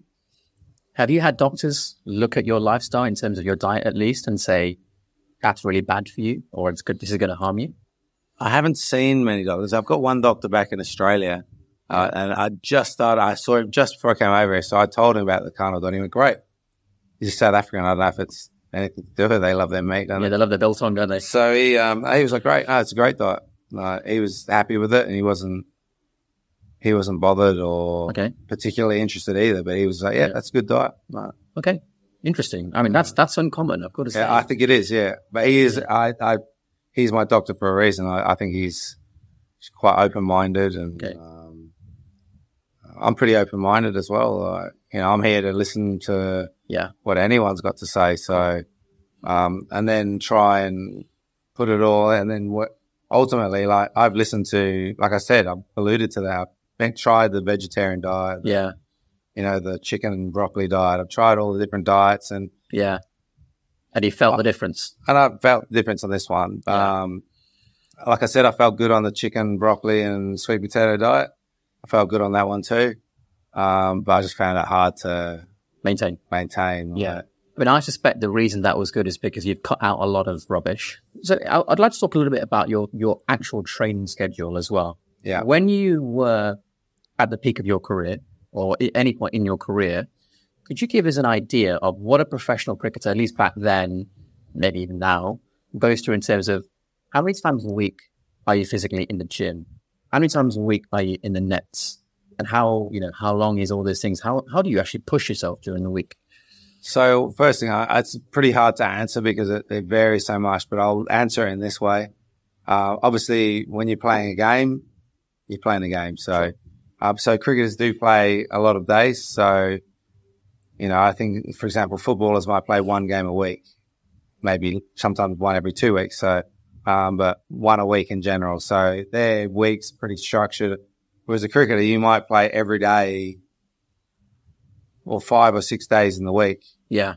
So, and I mean, back when I was playing, I remember one May would have been in 2003. I think we played every game day bar 3 days in the month. So your opportunity to get in the gym, no time. You get a day off, you're resting. Yeah. You're resting. So number one, you're governed by how much cricket you got. Okay. Number two, you're governed by your workload. So albeit we played 28 days out of 31 that month, if you're a batter, you get out for a duck, you're sitting around. You can That's go a rest day, basically. Yeah, you can go and do something in the gym. So number one thing is we're governed by our workload of what we have to do what the game requires as in the game. After that, then I guess it's working out what's the best for you. A rest day, if you've been playing a lot, a rest day sometimes better than going. If I had 28 days of batting and bowling and running around and then I get a rest day, I go, right, I'm going to go to the gym. That's probably not the best use of your rest day. Somebody's probably just better off just having a full-on rest and recovery day. What about the off-season? Off-season's different. You're probably training 5 to 6 days a week, and at least having one rest day, maybe every odd week having a couple of rest days. And what is those 5 to 6 days? What does that look like? What type of training? Is it nets? Is it gym? Is it something different? So the beginning of this pre-season, it might be more based on fitness and strength, getting a strength base. Yeah. And then as the season comes nearer, you're probably transitioning more into more skill work and more match practice than. Fine. So at the beginning, you might be doing just full-on physical stuff and a bit of basics in the gym. Repetition. Yeah, in the gym or running and a bit of basics of the game. Yeah. As the season comes closer, you're probably getting more speed and short sessions in and getting specific skills. Yeah. So they might be sweeping, reverse sweeping, like specific skills facing incredibly fast bowling or facing spin. So you transition from just basics all the way through to specific skills. And how long are those sessions? It depends. They can, cricket's a slow game, so it takes up a long time. And I was thinking professional footballers, they've got it sussed. Yeah. Because they can only do it for so long. It's a fast-paced game, so you can't spend, like we have training some days, and typical training day during season.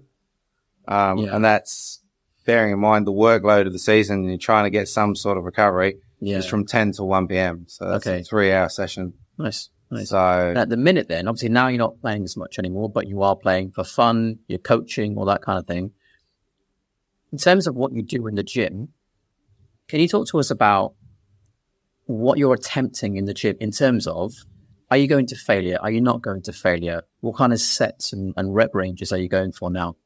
Yeah, it's pretty much like the diet thing. I've just got it to simple. So I do this one particular training. I think I spoke about it the other day. I do 5 by 5 by 5. Yep. So 5 compound exercises. Yeah. So I'm doing deadlift, squats, bench press, standing shoulder press, and then I do a weighted chin up. Okay. So they're the 5 exercises I do, 5 sets and 5 reps, and not to failure. No, I don't do it to failure. Okay. But I make it so it's hard. It's not like a doddle. I was saying that I hadn't trained for about 2 or 3 weeks the other day. Dave was really coming out. So I just did some very easy just to get, I need to do that when I first come back. When I'm old, you get stiff. So if I do a hard session, then I'll be out for 2 or 3 days. So I don't want to do that. So I just got back into it lightly. But fine. I mean, I wouldn't say to failure, but start to get towards, just hard. Maybe the last couple of reps is hard. You know what I mean? And so, in terms of, how cricket is trained today, let's take the current England setup, for instance. Joe Root's on a stormer right now. People are talking about him reaching Sachin's level in terms of runs and all that kind of stuff. On season and off season, when they're in the gym, so not in the nets, in the gym specifically, is there exercise choice, number of sets, and number of reps dictated to them? The strength and conditioning coach they'll be all over that. That one part of cricket is definitely a science. Yeah. Like for example, the amount of balls they're allowed to bowl in a day. If they're a bowler, they have a workload. Right. So like today, you're allowed to bowl 30 balls. Yeah. Or today because they're building you up to be able to bowl the maximum amount of balls in a game. So, so if you bowl 20 overs, 120 balls one day. Yeah. Then the next day's a day off. They'll let you probably have a couple of days to recover, but then they won't just go, right, you're not bowling, just rest of you. They'll want to keep your workload up, so they'll want you bowling 60 balls in the nets and then build you up to the next game. So, And do they do the same for batting now? No, batting's pretty much a volume thing. Okay. Batting's the more balls, the better, really. Okay. And in terms of people in the England setup now, do you think there is anyone in there who is not reaching their potential based on boxes they're not ticking in their lifestyle and diet? I'm intrigued your personal opinion. No, definitely not. No. They're definitely not. They're it's pretty professional now. Everyone knows everyone's weaknesses. Yeah. If you have a weakness in a certain area, it's highlighted. Yeah. It's pretty much highlighted in front of the whole team. Yeah. So the team knows it. So you'd have to be pretty unprofessional. Yeah. To not follow the advice. Yeah. So okay. Unless you disagree with the advice that's being followed, then yeah. And then that's usually a conversation, and then you either come to an agreement or yeah. So there's some wiggle room. Oh, it depends. Okay. It depends on the person. Like Joe Root says, they're not going to go someone who's been successful at that and done everything. He's a professional guy. Yeah. They're not going to go and say, right, we want you to bat for this amount of time. You're probably going to leave it Joe Root alone. He's got 11,000 test runs doing it his way and without being pushed. Yeah. So just let him go about it. And a young kid coming in the team who's still trying to work. That's the tricky one. I'm really interested in that because when you got someone like Joe Root, let's pick an extreme example. Let's take Sachin, highest run scorer in tests. I don't think anyone's going to tell him how to train. But when you've got someone, let's take the bottom end of the spectrum, that lad earlier you mentioned who's 16, they're clearly not highest test run scorer. No. But there's got to be an element of they will figure certain things out for themselves. And there are certain things that you know better than them in terms of what's good for them. Yeah. Where's the line between letting them just train and you trying to change their training because you know better? Sure, it must be a difficult thing to know what should I change and what should I let them just get on with. I always say it's a collaboration. Yeah. So one of the first things I say to most people I coach is, I want you to listen to absolutely everything I say. Yeah. And pick out the things that work for you. Yeah. I want you to listen to everything I say and just do it blindly. Yeah. You're an intelligent being and I'm going to talk to you that way. Unless if the kid's 12, then I don't coach many 12-year-olds, but if I did, I'd say, right, you just need to do these fundamentals and there's no non-negotiable, just do it. So there's a base that you'd always have them do regardless of who they are. Yeah. And then there's an element of individuality on top of that base. There's certain principles of the game that you can't get around. You need to watch the ball. Yeah. If you don't watch the ball, so if you're 12-year-olds, you need to be reminded of that. Yeah. But what about off pitch? Would you still say that you want all of the people you coach, even if they're hypothetically 12, to follow, and then individuality on top of that? So, for example, what they're eating, lifestyle choices like the recovery things that you said. What are your thoughts on that? Again, I mean, these things are my opinion based on what I've found. So, I can only give advice on what I think.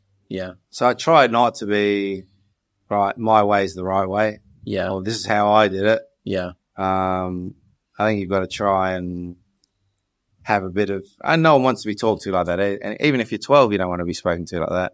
I didn't. Yeah. Well, I don't think anyone does. Yeah. So I think it's important. I always say to young kids, like, don't listen to everything. Listen to everything I say and just disregard and listen to everything everyone says. I said, listen to your mum, your dad, your uncle, your auntie, your teachers. And then it's up to you. You're the owner of the company. Your mum and dad might be the CEO. Your brothers and sisters might be the marketing department. I might be security or whatever it is. And you listen to everything and you try and work everything so your company's working as best it can. Yeah. And then if things are going wrong in your company, you want to have a look why. You need to... You can get consultants in. Yeah. But I said, listen to the person in the crowd. Yeah. Shouting out that you're an idiot as well. Listen to that. Yeah. You don't need it. Yeah. Push it away. Right. And did you experience that? Did you have, not maybe literally people in the crowd shouting you're an idiot, but obviously critics and things. How do you deal with that? How did you deal with that? I had 95,000 people at the MCG singing Hollioake's a wanker. So So it's like when we went on the tour, we came out to Australia in '99. We went around the changing room, and everyone was saying their goals. And by the time it got to me, I was at the end of the line. They were like, "What do you want?" I said, "I want to leave Australia, the most unpopular man in the country," which is, you've always got a head start if you're an English cricketer, but you're born in Australia. So of course, I had a pretty much of a head start. Yeah. And as we're like, the game started, and within half an hour, I had the entire crowd singing Hollioake's a wanker. So my brother was playing in the game as well. So he went running past and said, "Oh, well, looks like you've achieved your goal then." I said, "I don't know what you're talking about. They're singing about you, mate." So it's, what's going through your mind? Is it, do you got to say something to yourself to let it not get to you?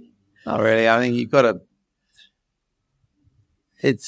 I think by the time you get to that level, you've heard it all before. Yeah. I mean, I think I was having a chat with Alex Stewart about this the other day, and he said, he remembers, I said, we were talking about crowds, and, because one of the questions I get was, what's it like playing in front of a crowd? And I always said, you don't really notice it. And people think you're trying to be big but I said to Alec the other day, because he's played in front of big crowds as well, and I said, and he said, no, I didn't really know. I said, is there ever a time when you really notice the crowd? Yeah. And he went, yeah, I remember one game, it was early on in his career, he said there was 2,000 or 3,000 people, and that was the first time. He said, then as soon as the ball was bowled, I was focused. And you're a zone, aren't you? And I think that's a part of sport. That's something that is it's not a physical skill like batting, bowling, but it's a required skill. 100%. It's probably the most important skill. And I think you find like most cricketers are ADHD or on that kind of spectrum around there. So the very fact that most people with ADHD struggle to concentrate and focus unless something really interests them. So usually like cricketers who can hyper focus. So when you're concentrating on the ball, all of a sudden you're blocking out crowd or noise or whatever. Yeah. And it's probably one of the things that helped me through after my brother died the most was like, my brother died in end of March. Season started middle of April. Yeah. I took a bit of time off. Yeah. And then when I came back, everyone was really concerned on how I was going to go. I don't know what people thought I was going to break down crying out on the pitch or what. I mean, who knows? Not many people have had that situation before. And, for me, it was the best thing I could have done is being out there on the pitch instead of sitting around at home when your thoughts are, when I was out there, it was like the only time I got a respite from my thoughts, which weren't good at that time, obviously. So, just concentrate on the ball and I'm out here and I'm present and nothing else. And that's the first time I really became aware of how hyper-focused we are out there on the pitch. And it's not something you trained for? No, I think you get there, you become a professional because of your ability to do that. And it's just not something you need to train. Yeah. I think you either work it out along the way or you don't. Yeah. And it just so happens that most professional cricketers have that ability to hyper-focus. Yeah. When you first realized that you could do cricket as a job, as a profession, what kind of advice would you give your younger self, be it in terms of the physical skills of cricket, mental side, diet, lifestyle? I'm guessing you would obviously put yourself on this carnivore diet earlier. What kind of things would you say to your younger self? Me personally, it's probably different to what I'd say to myself. I'd probably tell myself to be a little bit more selfish. I don't know if selfish is the right word. I've had this conversation again with Alex Stewart, about that. And I think being a professional cricketer is like just really zeroing in on your skills required to do, and not letting anything get in the way. Yeah. There were some times when I let external things infiltrate my professionalism. 90% of the time, like the guys were all going out for my schoolmates going, come out for a drink, come out for a drink. I'm like, nah, got a game tomorrow or whatever. What age are we talking here? Oh, probably from 16. Yeah. So I was pretty, not that I should have been drinking at 16, but we were. So you learn to be selfish in that regard. Yeah. Or just do what you've got to do. Yeah. But I think there's another level to that as well. when you get there to training and making sure you're getting what you need. And even if it's at the detriment of your other teammates. Yeah. Making sure the training counts. Training counts and you're getting what you need. Yeah. And then it's up to each individual to do that. Okay. So it's a little bit dog eat dog, but which I didn't really appreciate. I thought, wow, I want to go to, we're going to be all best mates. And you are, but you've got to make sure you're getting what you need out of your training. Okay. And when you say it's dog eat dog, could you explain what you mean by that when you're on the same team? Yeah, well, cricket's a very individual game, and a lot of the time you're fighting for the same places. So, albeit you're not necessarily consciously competing with the other guy in your team to get above them, you're just trying to beat the opposition. Yeah. And in doing so, if you're successful, then you'll get elevated within your own team, maybe at the detriment of your best friend. Okay. So you've got to be comfortable with that, and you've got to be comfortable with just winning, doing what you can, doing the best you can, even if it means knocking your best mate down the order or out of the team or whatever. Yeah. And what about the mental things that you've been through in your life? Obviously, people that you've lost, global financial crisis, all these kind of things.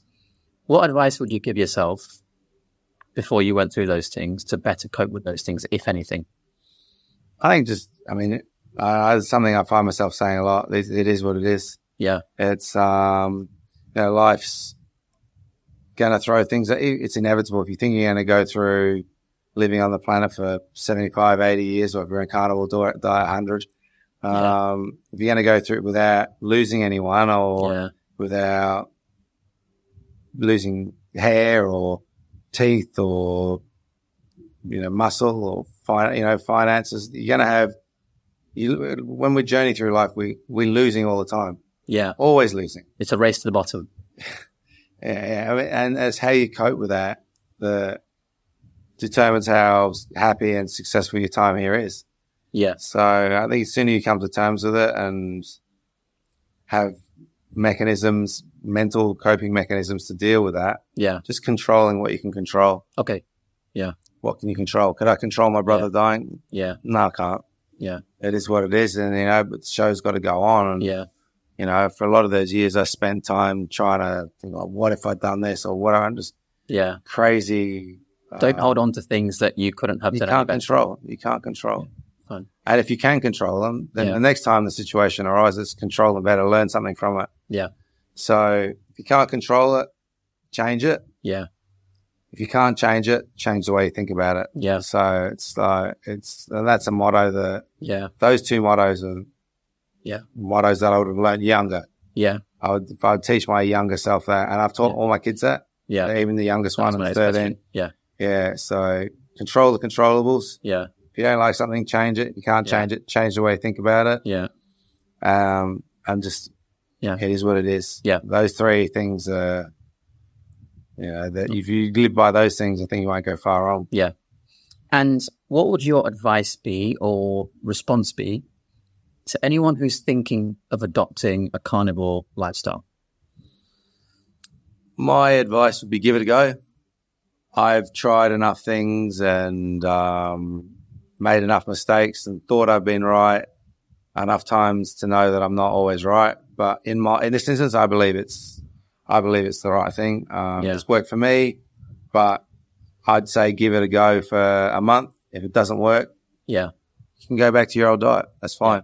But I'm pretty sure it will work. So, I mean, and if you're really concerned about the long-term benefits of it, get your blood tested. Yeah. Get your things you worry about, your cholesterol. Yeah. That's one of the things I think people mainly worry about. Yeah. I mean, I did the same thing, and after 3 months, I'm due for another blood test when I go back. Yeah. But my cholesterol was fine, and I had the best set of blood results I've had. So my advice would be give it a go. If you feel terrible, go back to your old diet or do something else. If you feel good, and then you go and get your blood tested and make sure that your cholesterol's not high or whatever else you're worried about. Yeah. If both those things you feel better and your blood test, then stick on it. Yeah. That's what I would say. I'm not selling the diet because there's nothing, I don't have any financial benefit out of it. Yeah. Unless you're buying it from my butcher. Which is called? was the meat hub, but I don't The think meat anyone. hub. There we go. The meat hub out in the Gold Coast. Yeah. So if we've got any fans in the Gold Coast, Do they ship internationally? I doubt it. I think meat goes off pretty quickly. Yeah. So they might do. But hell of a butchers. If you're on the Gold Coast, that is. I'm not just saying it because they're my butchers. That is the. Yeah. It's about. Oh, mate, you'd love it. Yeah, I you'd would be in heaven, mate. I'm hungry just thinking about it. I can see you love hearts in your eyes. It's about. I would say it'd be 1,000 square meters of floor space of meat. Wow. So I think when he told me when he first opened it up, he was throwing away, I can't remember, it was some inordinate amount of meat each week until, because you have to stock it. Yeah, of course. And then, of course, you haven't got the customers, so he was throwing away. Could have given it to me. Well, I think he was giving a lot of it to the homeless and whatever. Now, nice. That's really nice. And he's a really good guy. So, what's his name? Paul O'Brien. Shout out to Paul O'Brien. Yeah, and he still helps the homeless people, actually. Yeah. And little old homeless Polynesians as well, the ones who can't afford all their meat. So, And any kind of resources that you use to help you go into carnivorism, to help you face any challenges at all that you would advise other people to look at if they're interested? So, for example, if you had someone who wanted to go into carnivore, but they wanted to go and look up some information, best ways to do it, is there anything that you did to look that up that you can then pass on to other people? I didn't look up anything out. I was really, like I mentioned earlier, it was from my daughter. Yeah. Who send them to your daughter. Yeah, send them to my daughter. Benaya Hollioake. I think she's on Instagram. She's amazing herself. She's a PT and she gives that sort of advice. She's got some pretty out there ideas herself, but probably not that out there for this community. No, not out there for this community. Like we did a thing the other day. It was that the average chin-ups the girl can do is 0. Okay. Because most girls can't do a chin-up, which is just genetically. Yeah, they've got less testosterone. They're not going to have the same size. Yeah, there's nothing wrong with it. That's just what they are. And she pumped out 12 the other day. I was like, so she's a little weapon. Yeah, proving the little carnivore. And, she's an interesting person. She always comes up with, has some more science behind her than me. I tend to be trial and error. She's a bit more science behind her, so I wouldn't say as much as you, but that's... Well, it's my job, I guess. Yeah, that is your job, yeah. So, and it's half her job, I guess, so that's how I really got into it. Nice, okay. Is there any resources that you look at now, any particular people aside from your daughter, any Instagram accounts, YouTube accounts, specific people that you speak to? So Instagram, I tend to follow Huberman. Yeah. I mean, I know he's not, I think he's an omnivore rather than carnivore. Yeah. There's another one, Dr. Nikolai, or he's on Instagram. I can't remember his exact handle. Yeah. He's very much on the salt. James to Nicol Antonio. Yes. Yeah. That's the one. Yeah. Wasn't even close, was I? You're close enough for me to get it. Yeah. Yeah. He very much, and collagen as well. He seems to be water, sunlight. So he's, a lot of these guys are singing from the same hymn sheet. Yeah. The other one is Gary Brecker. Yeah. He's another one who I like. Well, he's more cold therapy and sauna and less diet, I think, from what I've seen anyway. Yeah. I just get clippets and I just piece it all together. Okay. You give it a go. Yeah. I think a lot of it comes down, and you'll probably find this yourself. It's how you articulate things. Yeah. So if you can articulate things more people will listen in the right way or in a digestible manner, then no pun intended with the carnival thing.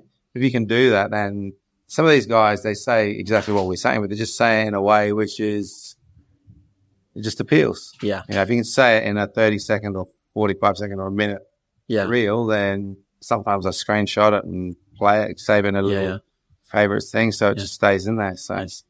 And I wanted to just touch on one specific thing you mentioned recently, which is cholesterol.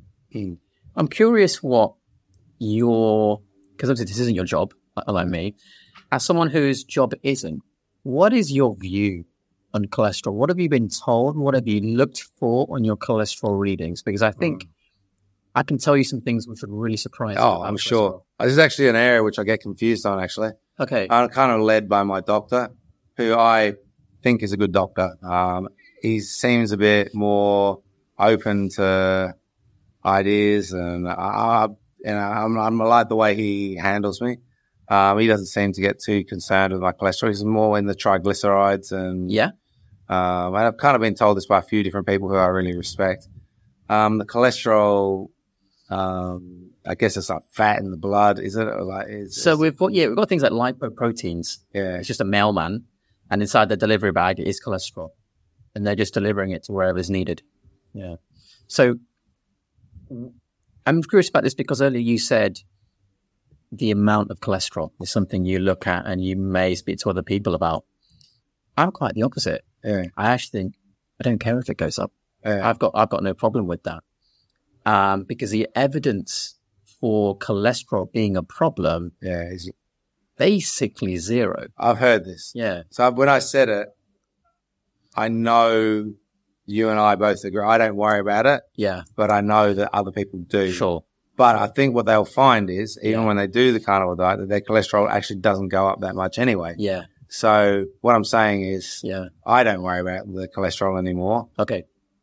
But if you are worried about it, getting your blood tested, I think you'll find that cholesterols won't go up anyway. Yeah. So you don't even have to worry about it. And even when you look at curves of mortality, so death rates, when you have really large data sets, and this is only statistical correlation, we can't imply causality, but when it gets to around 220, we reach something called a nadir point in the data set. And this is something I've spoken to about Professor Barkay. I'm sure some of these viewers will know. And that nadir point at 220 has the lowest incident of mortality. And when you go above 220, the curve only goes slightly up, most probably based on the lack of data points. And they've just drawn a curve up to fit the data points, but if they had more data, it would probably just come down as you get towards 220 and then just be flat afterwards. Yeah. So when you look at that, I think that's really, the data set is so large. Yeah. The idea that high cholesterol needs to stop or be reduced really needs to be questioned. So I think we are in agreement. And so just to finish off, could you tell me what your future goals are for your diet and health for yourself and your kids, if any? Well, I feel like I'm on the right path. Okay. So I've never really felt that before. Yeah. So that being said, if I've never really felt that before, I mean, I have felt I was on the right path with the chicken, broccoli and sweet potato. Yeah. So I never say I've got it sussed, because I think also once you do that, then you're not opening yourself up for more growth anyway. Yeah. But I feel like at the moment I've made my most growth in health terms in the last 18 months. Okay. So I feel like this has been the best change I've made. Yeah. So the carnivore diet is the best change I've made. The ice baths, the saunas, early morning sunlight, grounding. Yeah. Which we haven't talked about. Yeah. All those things I feel like are things that I will definitely carry on. Yeah. I mean, what about your kids? What would you like to see for them? Well, fortunately, my daughter does all those things anyway. She's slightly ahead of the curve than me. Yeah. In the diet. So she's the one who's got me onto that. But I've kind of got her onto the weights, and I've got her onto sleep. I've got her onto water. So I've got her onto certain things so that she basically is the one who got the diet. And the boys, pretty much, they hero worship myself and my daughter. So they're pretty malleable. They just want to play rugby, smash people, get bigger and stronger and faster. Yeah. So they're pretty easy students, you know what I mean? It's not like I'm talking to teenagers and say, come on, get out of your room. You got to go. And these boys, what they want to do is like, they want to sprint. They want to. Like me. Yeah. So, and I was the same, and all my family have been the same. So fortunate in that regard. So, cool. I just have to keep providing an environment where they can do that. I mean, nice. Daughter's 22. She's an adult. She's doing it herself. Yeah. One ticked off. The 18-year-old's driving. He's still living at home, but he's on the right path. So I would say half a tick. Yeah. And then the young one's on the right path. So we've just got to keep him going the way he's going, and he looks like, I mean, he's on the verge of, he's on the pathway to become a professional rugby player. So very nice. If he goes down that lifestyle, then that's pretty regimented, and he'll be on the right path. So I think it's interesting though that we talk about, I guess your job as a doctor is to do that, but one of the things we talking about, get them on the right path health-wise. In the past, it's always get them on the right path educational so they get a good job. And it's interesting that my parenting's been very much, I want them to be as healthy as possible. And I do put an element of importance on their pathway, whether that be sport or, I mean, my elder son's looks like he's going to be doing a double uni degree. So nice. So his pathway's looking more that way. The young one's looking more in the sports pathway. So it's just kind of getting them on their path. But health is definitely the most important. I think so. Yeah. And the very final question then, when you look at professional sport now, let's take cricket, obviously, that you know best. When you look at what is being done to maximize performance of the players across everything, what would you change, if anything, to make sure that performance really is absolutely optimized? I think the next biggest growth area, I think, is psychology, is sports psychology. Okay. So I still feel like, nutritionally and strength and conditioning, like physiologically, that's been around longer, and they're making their articulation of this topic more palatable. So they're able to speak. When I first started listening to dietitians, or maybe may as well be talking to a bloke in a lab coat with some glasses on, because it was just like there was no connection. Yeah. And then with strength and conditioning coaches, they've become better at their job. So I think sports psychologists, when I first started, were like, like literally, I felt like I was going to get put in a straitjacket and taken away. It was just like, no one wanted to speak to a sports psychologist because there was something wrong with you. Was it optional when you were playing, or was it forced on you? Optional. And they had team. We tend to do it more as a team. Okay. One of the things that the sports psychologists come on so much now that, the coaches are using the sports psychologists almost more than the players, because we learn how best to talk to that. So we learn about the player and how to best speak to them, and how to get the best out of them, and how to get our point across to that player might be different. That one might be a visual one. That might like things broken down in points. Yeah. This one, whole different, shown visual. Yeah. So there's all different ways of getting people to take their information.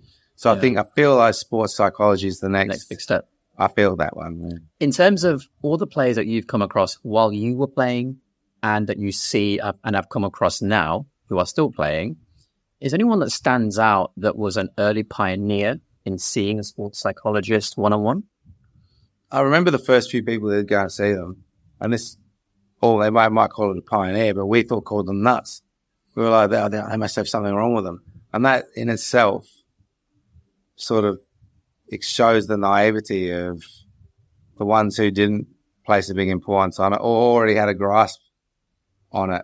So, is there any names that you can drop in, people that you know who were... I mean, Darren Bicknell was one of the first ones I saw. I thought I know that saw a sports psychologist. And I'm embarrassed to say that I thought he must be weak. Yeah. And was that a shared opinion by other people? I think there was a few people who thought it. But, I mean, we couldn't have been any more wrong. So he was, I guess he's a pioneer in that regard. And he was prepared to... put up with the stick, shall we say? Yeah. Put up with the stigma and went out and did it. And then it wasn't long after that we started doing Myers-Briggs and... wow, you do those now as well. We did Myers-Briggs back in 2003. I thought 2002 was the first time we did one of those. Wow. So... And then when you look at current players, be it England or Pakistan that you were coaching as well, is there any individuals that go out of their way to really, really focus in on their psychology that stand out to you? Is there anyone that you can say to us that is really pushing this? There's no players. Okay. And if they do, usually they're such good players that they might mention it, but they're not going to harp on about it. They've probably got, and the one that stands out for me is like Jeremy Snape. He's a sports psychologist. He was an ex-player himself. he's gone out there, and I look at some of his stuff. I'm studying psychology myself at the moment. I'm doing a doctorate in psychology. Nice. So, and where does Jeremy? Which team is he associated with now? I'm not sure who's with now, but he's been with most of the big sides. I don't think he aligns himself with one side. He comes in and does talks to sides, but he's like an independent consultant. Now. Independent. He's got his own clinic, and he's very successful. And he does a great podcast. Forgotten what it's called, but Jeremy Snape. If you look him up, it's he's and he's good because I said to you, there's a disconnect between the psychologist back in my day, and now he speaks, articulates, uses cricket language, So I feel like he's more. He makes it more approachable, I guess. Yeah, he doesn't make you feel like you're laying on the sofa.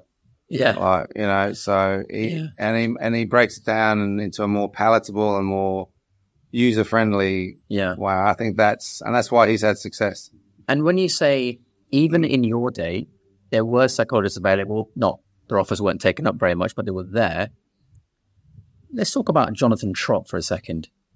I think brilliant batsman in the way, and I think he had an excellent peak when he was at his best. But obviously there were a lot of mental health challenges there. Mm-hmm. Do you think part of the reason he stopped was because he didn't take up the offer of the psychologists available to him?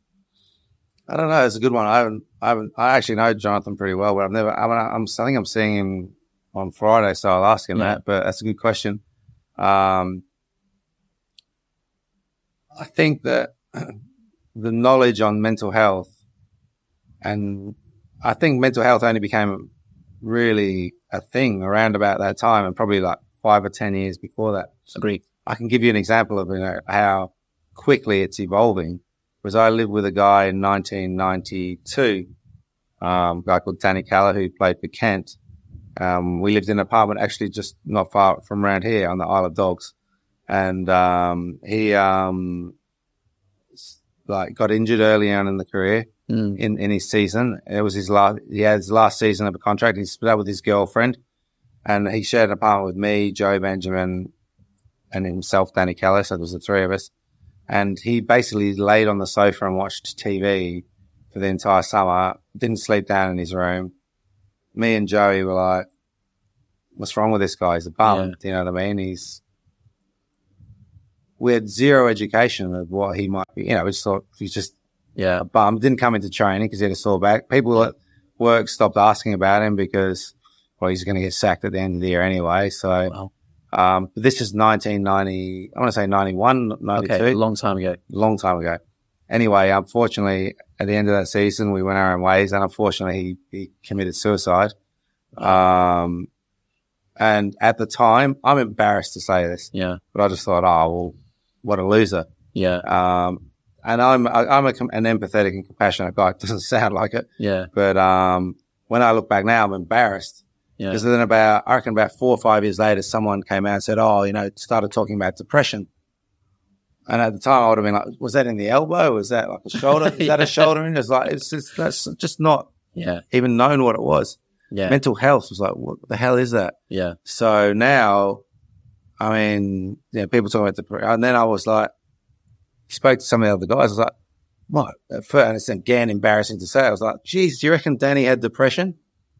Of course, but at the time we just weren't in a position to recognize it. And, if that happened now, you'd be straight away, you'd be in speaking to the coach or the people. There's someone at the work that can help, or, there's helplines. It's so, prevalent and so well spoken. I think sometimes too much. Yeah. But at least people, the awareness is never a problem. I just think sometimes people talk about, everyone's like, you got to talk about it. Well, I think there needs to be further education, and people need to know that, you do, but not every minute of every day, because I think that what that does is it actually affirms the fact that you're feeling depressed. And if all you're talking about is your problems, then sometimes you can think about it too much. And that causes the problem. So I think it's an education and re-education, and it's going to keep going. Adam Hollioake, thank you so much for coming on. It's been an absolute pleasure. I know you're a busy guy. No problem. Thank you very much. Pleasure in the darkness.